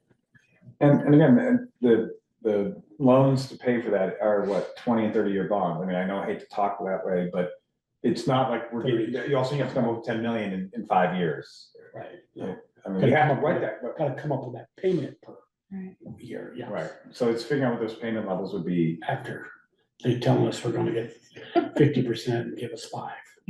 Right. But Anyway, so any more discussion on this, you guys, and Jessica, what do you guys feel? 200 and 400? I would make the motion that we set the base rate for residential at 200 and non-residential at 400 with the water at how much per gallon? $5.50 per 1,000 gallon. $5.50 per 1,000. Is that period? Yes. you want that To rate, take effect in December. and that rate is a yearly rate? I don't know if you want to do a quarterly in terms of the 50 or $100 a quarter, just because that's when water lines go out, water bills go out. Well, I think that we set it's for our budget, it's for our annual budget. The 200 It's is the annual annual. rate. I think Okay, it'd be is that simple. how we calculate? That's what we're Yeah. looking at that? Okay. I think it'd be Well, simple. that's the way that's the way I'm proposing we change it Okay, to that. So you're proposing figure your amendment or your thing We is scrap the old system and scrap and go with the new water rates as presented by the treasurer and assistant treasurer. Is that what you're, instead of trying to say the 550 and all that? No, this is that's, what- that is, No, the- I want you all to call a number out. yeah, Okay, and I did. 200, 400, and 550 per 1,000. 1,000 gallons of water used. Okay, is there a second to that? I'll second that. Don't sound so enthusiastic. No, I'm just, Yeah, I know. Okay, wait a minute, any discussion? I guess you got something. no, it's just I totally agree with the numbers. It's how we frame it, because part of it is the discussion to water district users. And so we know that we have to change over time within the next 6 years, that base unit and probably the rate per 1,000 gallons, even though it's difficult to talk about.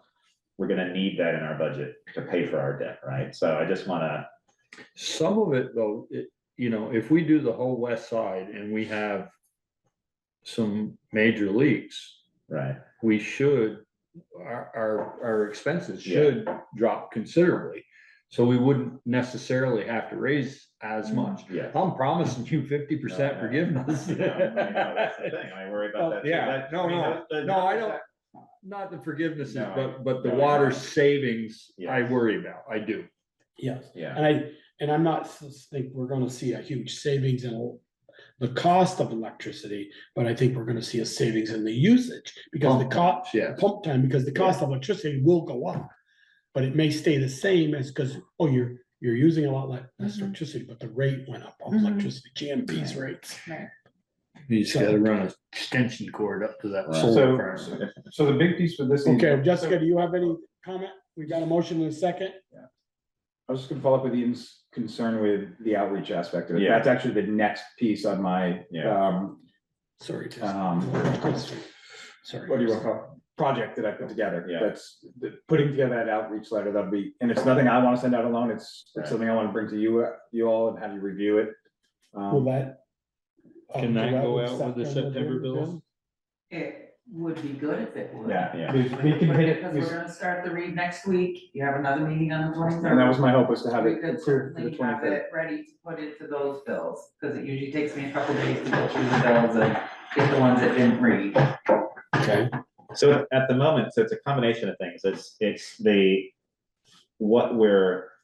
new system, which is the billing unit, which we currently don't use, we use the ERU.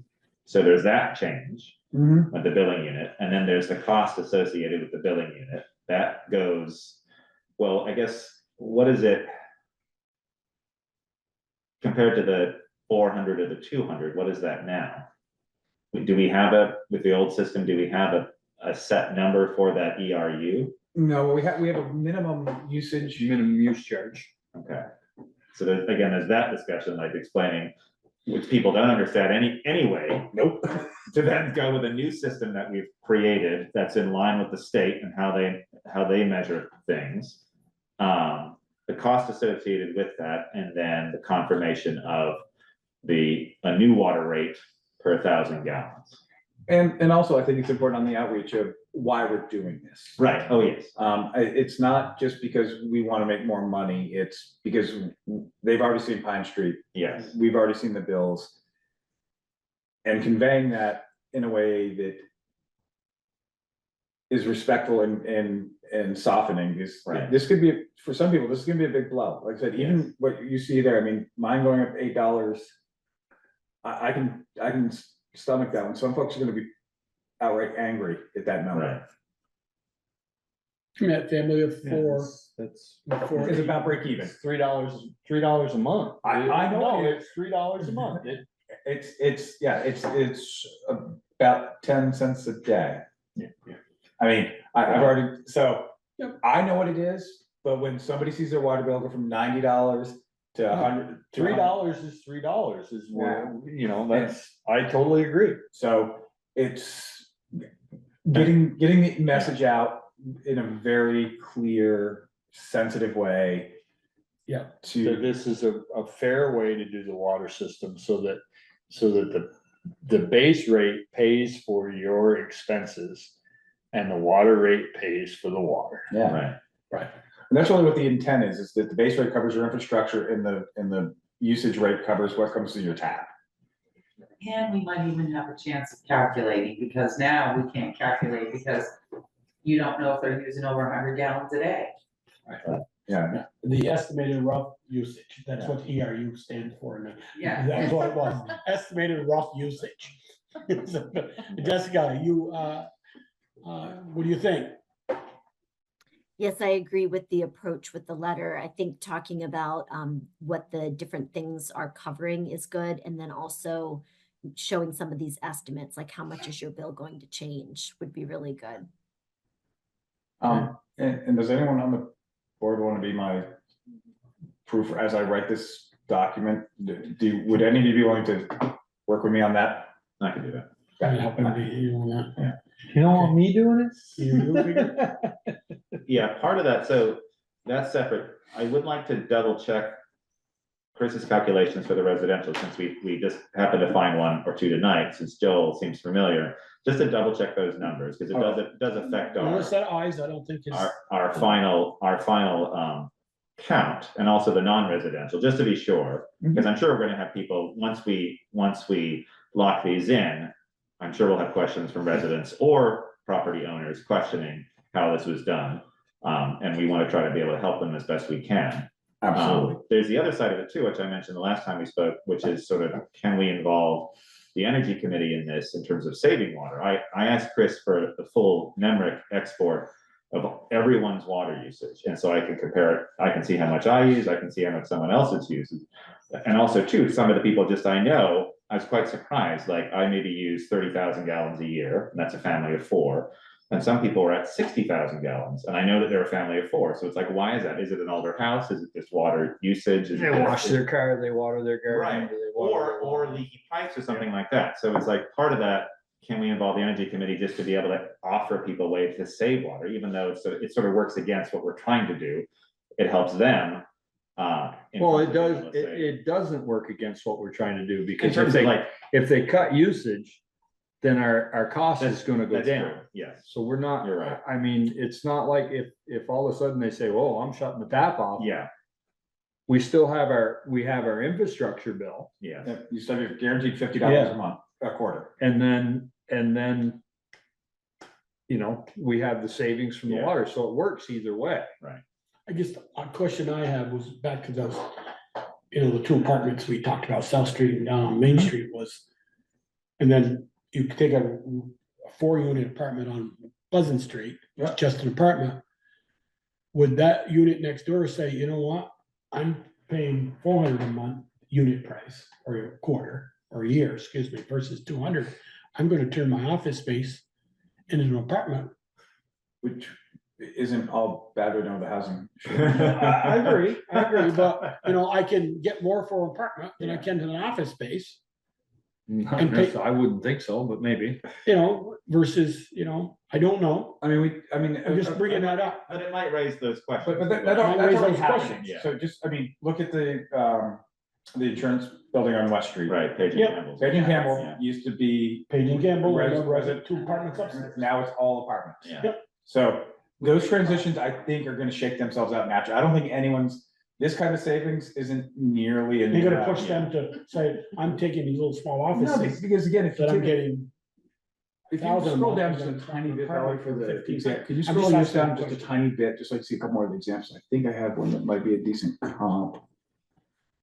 Right, and if it's a living thing, so if those changes happen, then obviously this gets updated and our total number of residences changes or businesses changes, so that's fine. And the other piece with it too is that we had the discussion is making sure that somehow tying into zoning and or the listers, when there's a change of use, Right, that's really imperative, because that truly changes this calculation for a homeowner.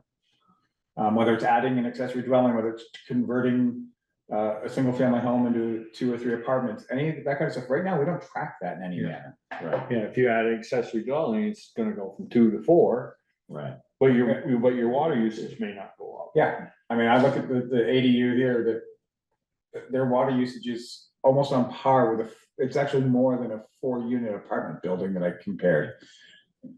So, it's all over the place, but, so, Okay, yeah, if you could help me, I will work on a draft of that Yeah. this week. And I was wondering if the high school is correct.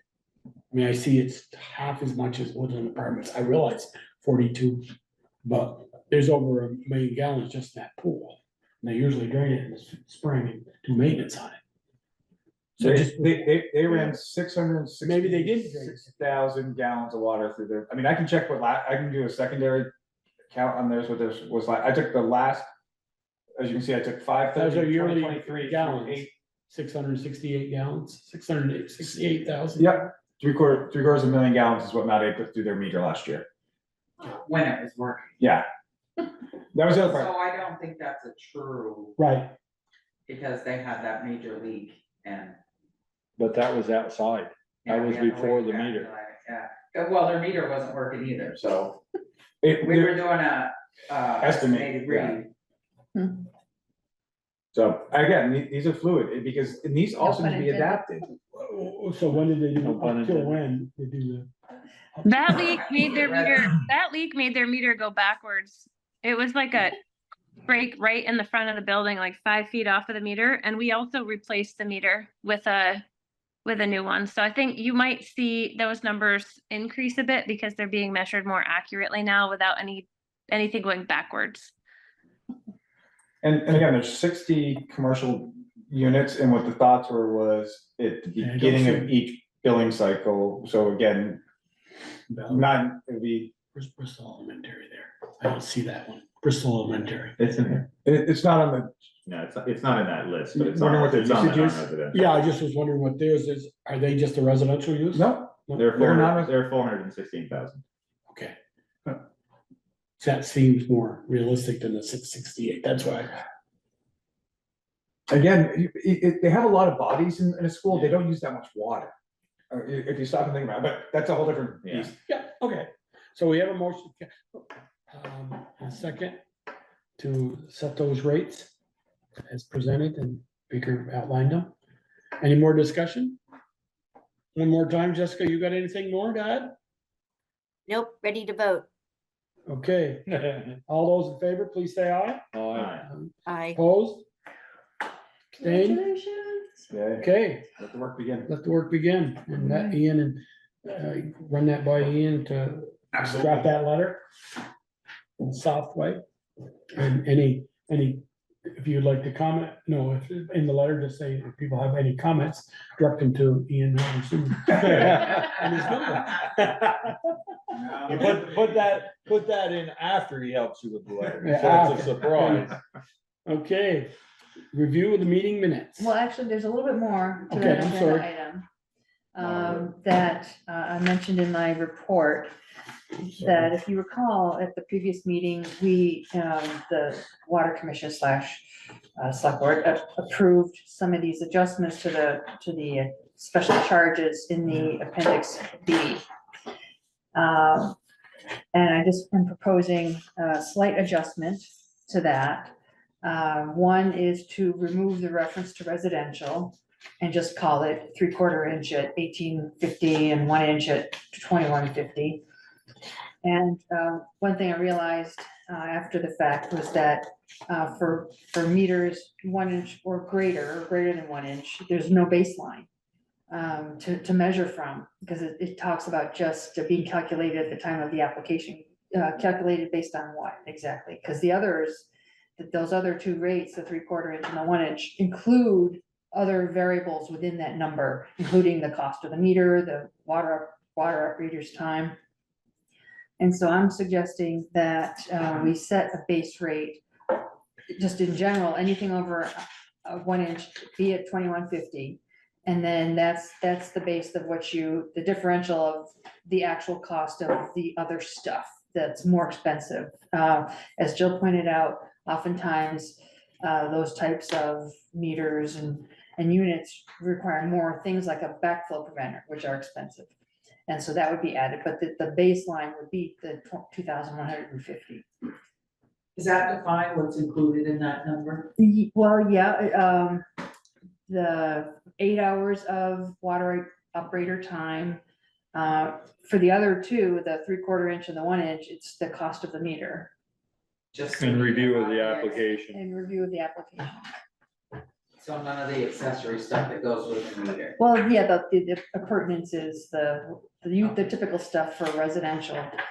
But it occurred to me as I was trying to apply this to a current application that there are probably, I mean, I don't know that there's a non-residential connection fee, so I didn't see.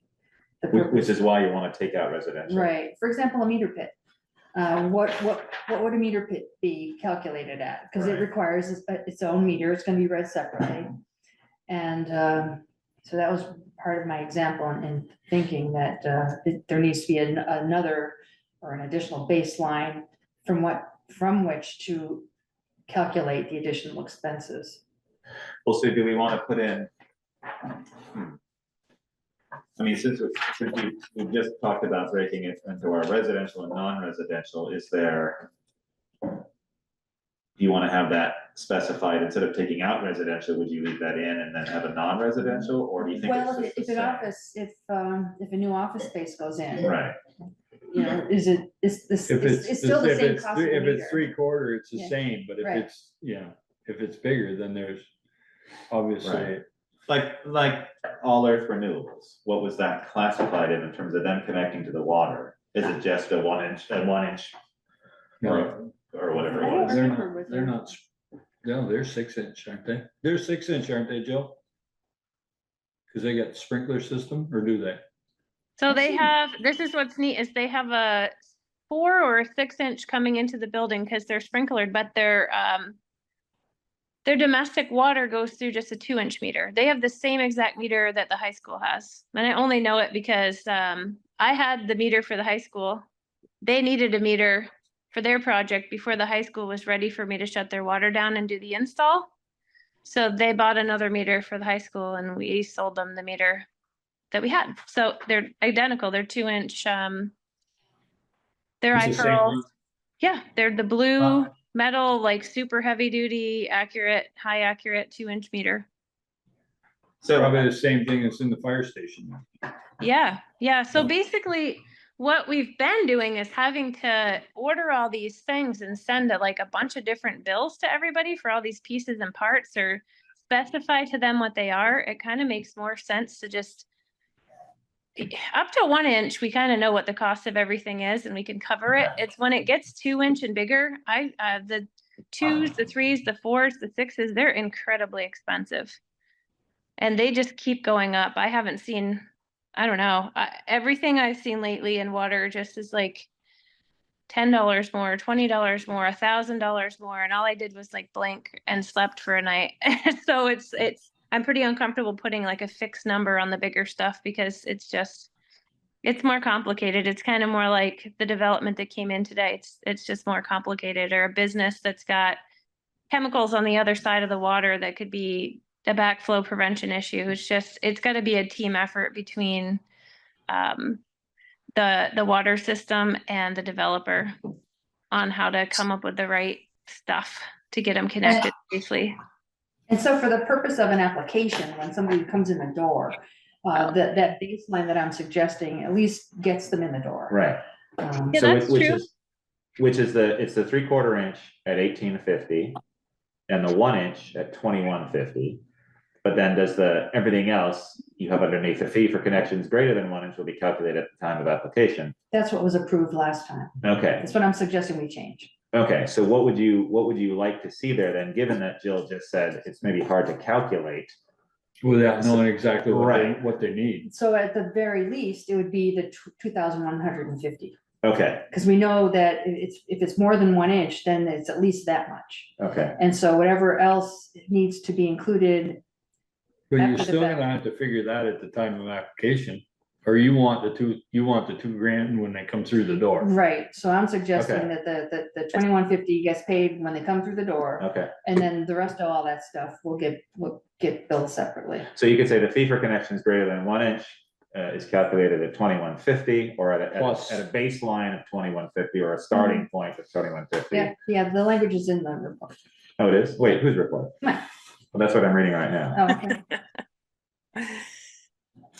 You know, that kind of Oh, actually makes sense. Yes.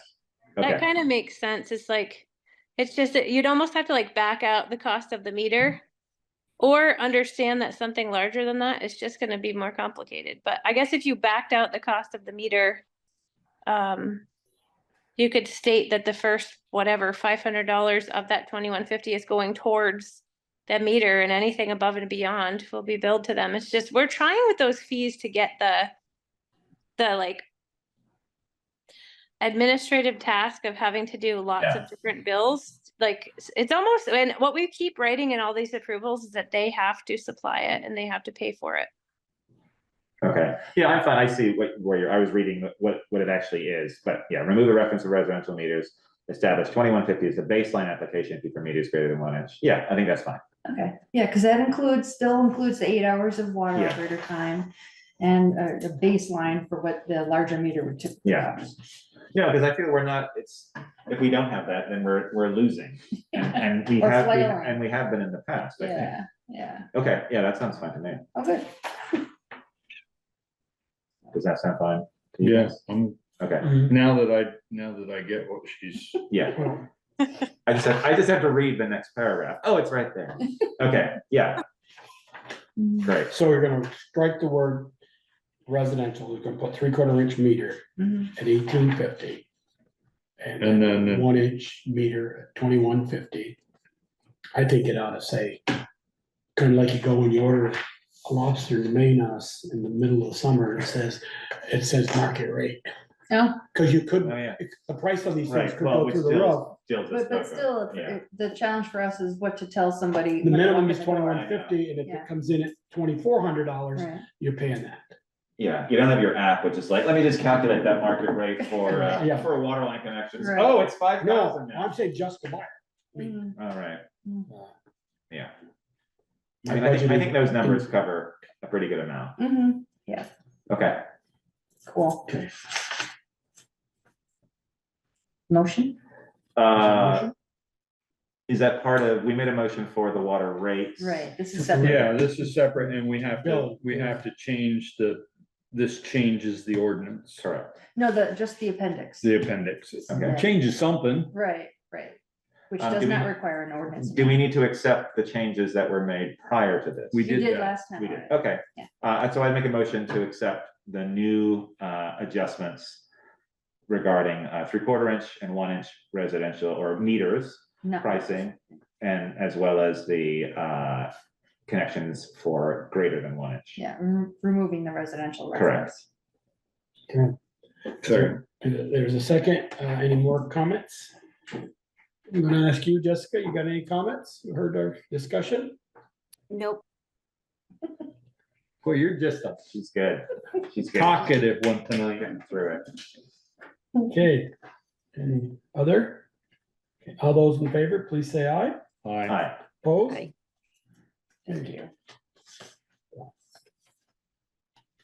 Okay, now can we do 5? Yes, please. Review of meeting minutes. Let's see, we only got August Yeah, just the 26th. 26th. Okay, so somebody wants to motion or you wanna wait? Motion to accept is printed. Second. The motion is second, it's printed. Jessica, you got any changes for them? Are you okay with those? Yep. Okay. All those in favor, please say aye. Aye. Opposed? Staying? Okay. like Thank that. you. Authorize accounts payable warrant, any liquor license. I didn't see any liquor license. No. And warrant is $141,884.86. It requires some signature. And there wasn't anything in there that was big.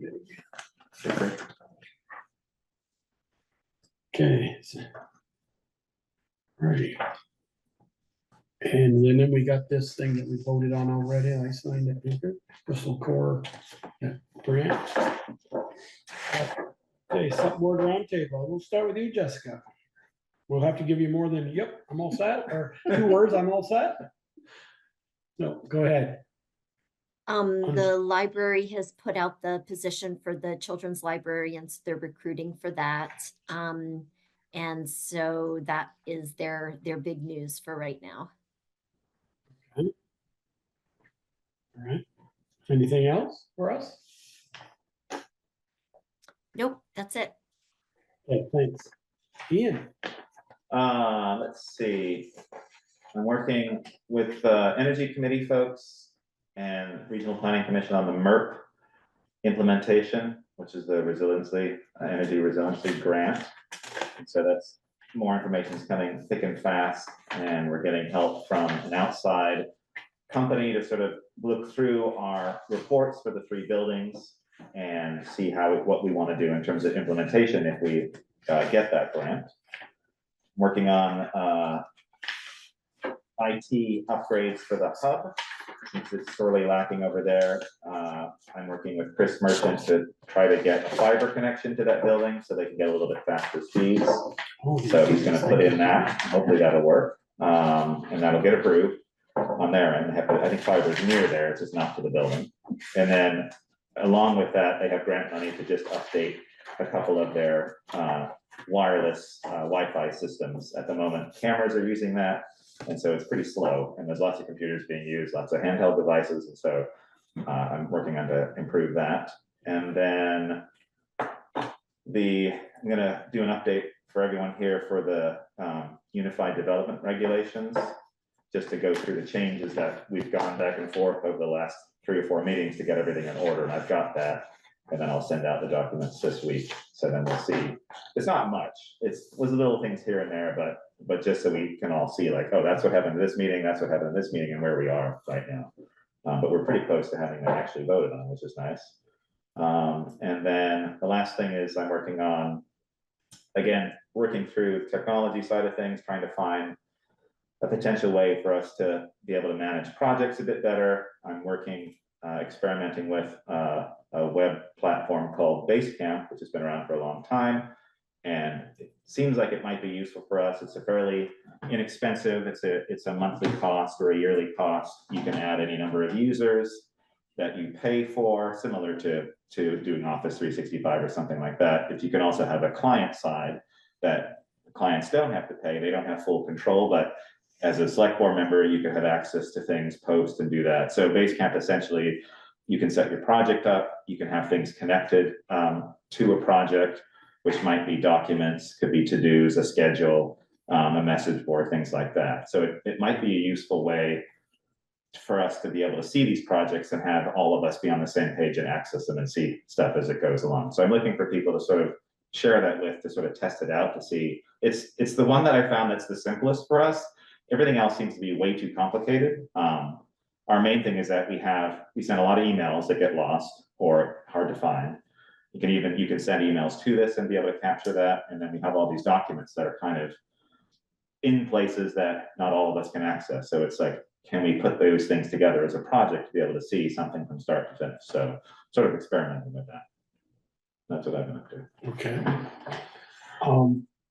I'll step away from the table and just, I'd like to be put on, my wife and I'd like to be put on the agenda for the next meeting for finishing our water taps. So I talked to Jill on Thursday when they were doing from the main to the 2-inch shut box.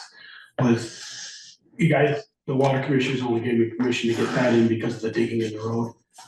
And couldn't do the rest until we had the water from the state, the water. Yeah, your wastewater. Wastewater. That is being done and that probably won't be into the middle of October. Not that we gotta dig in the road anymore, we're done. But why don't we just do it, but with the stipulation, we can't turn the water on until you have the wastewater permit. And then there's another thing, my attorney will be notifying you guys, there is an easement. An old water line easement from the corner of Liberty to the Plank Road, and it's still in the deed.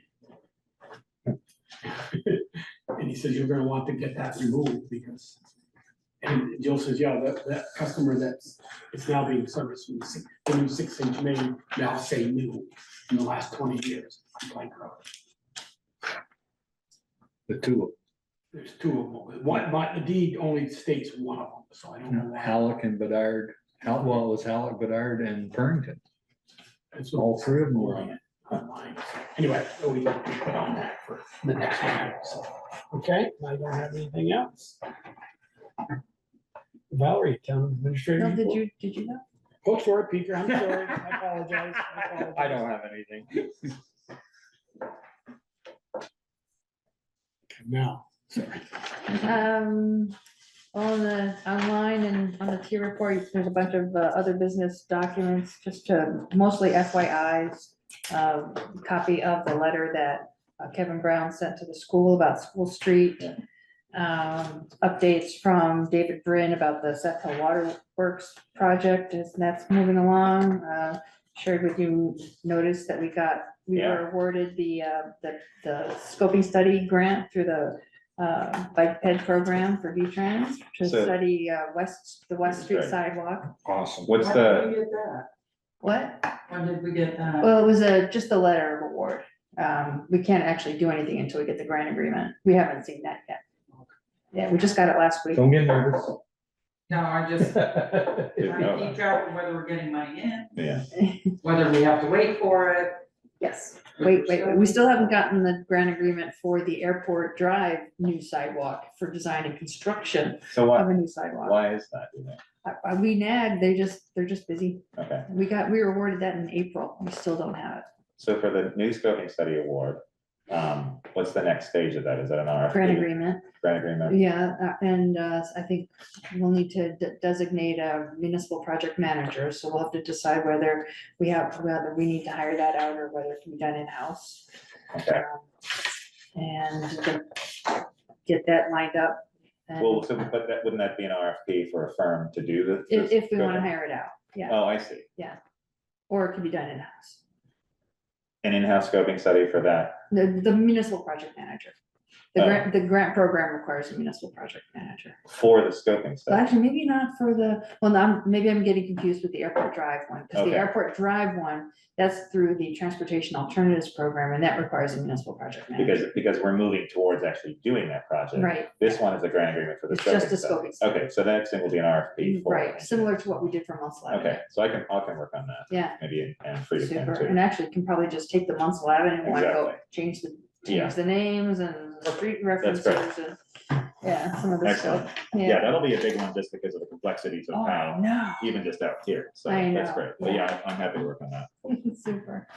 And one thing that got left off was, it's online, but I didn't include it in my report, is that everybody's invited by a Tri-Valley Transit to the ribbon cutting on it's on the 16th. Yeah. Where does it say? What does it say?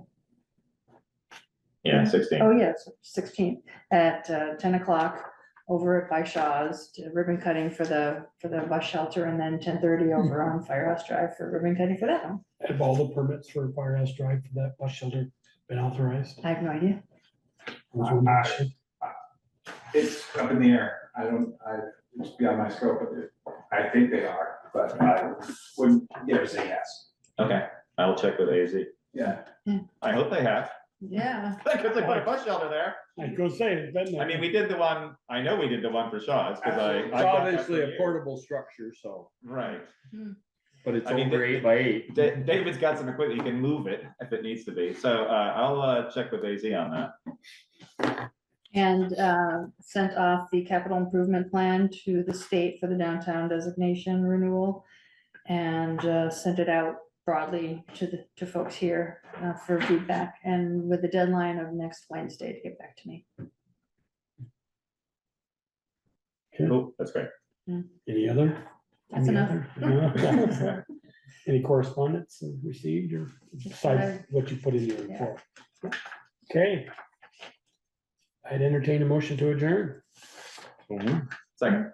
9 o'clock on the dot. All those, there's no discussion, any of those, all those in favor of adjourning, please say aye. Aye. Opposed?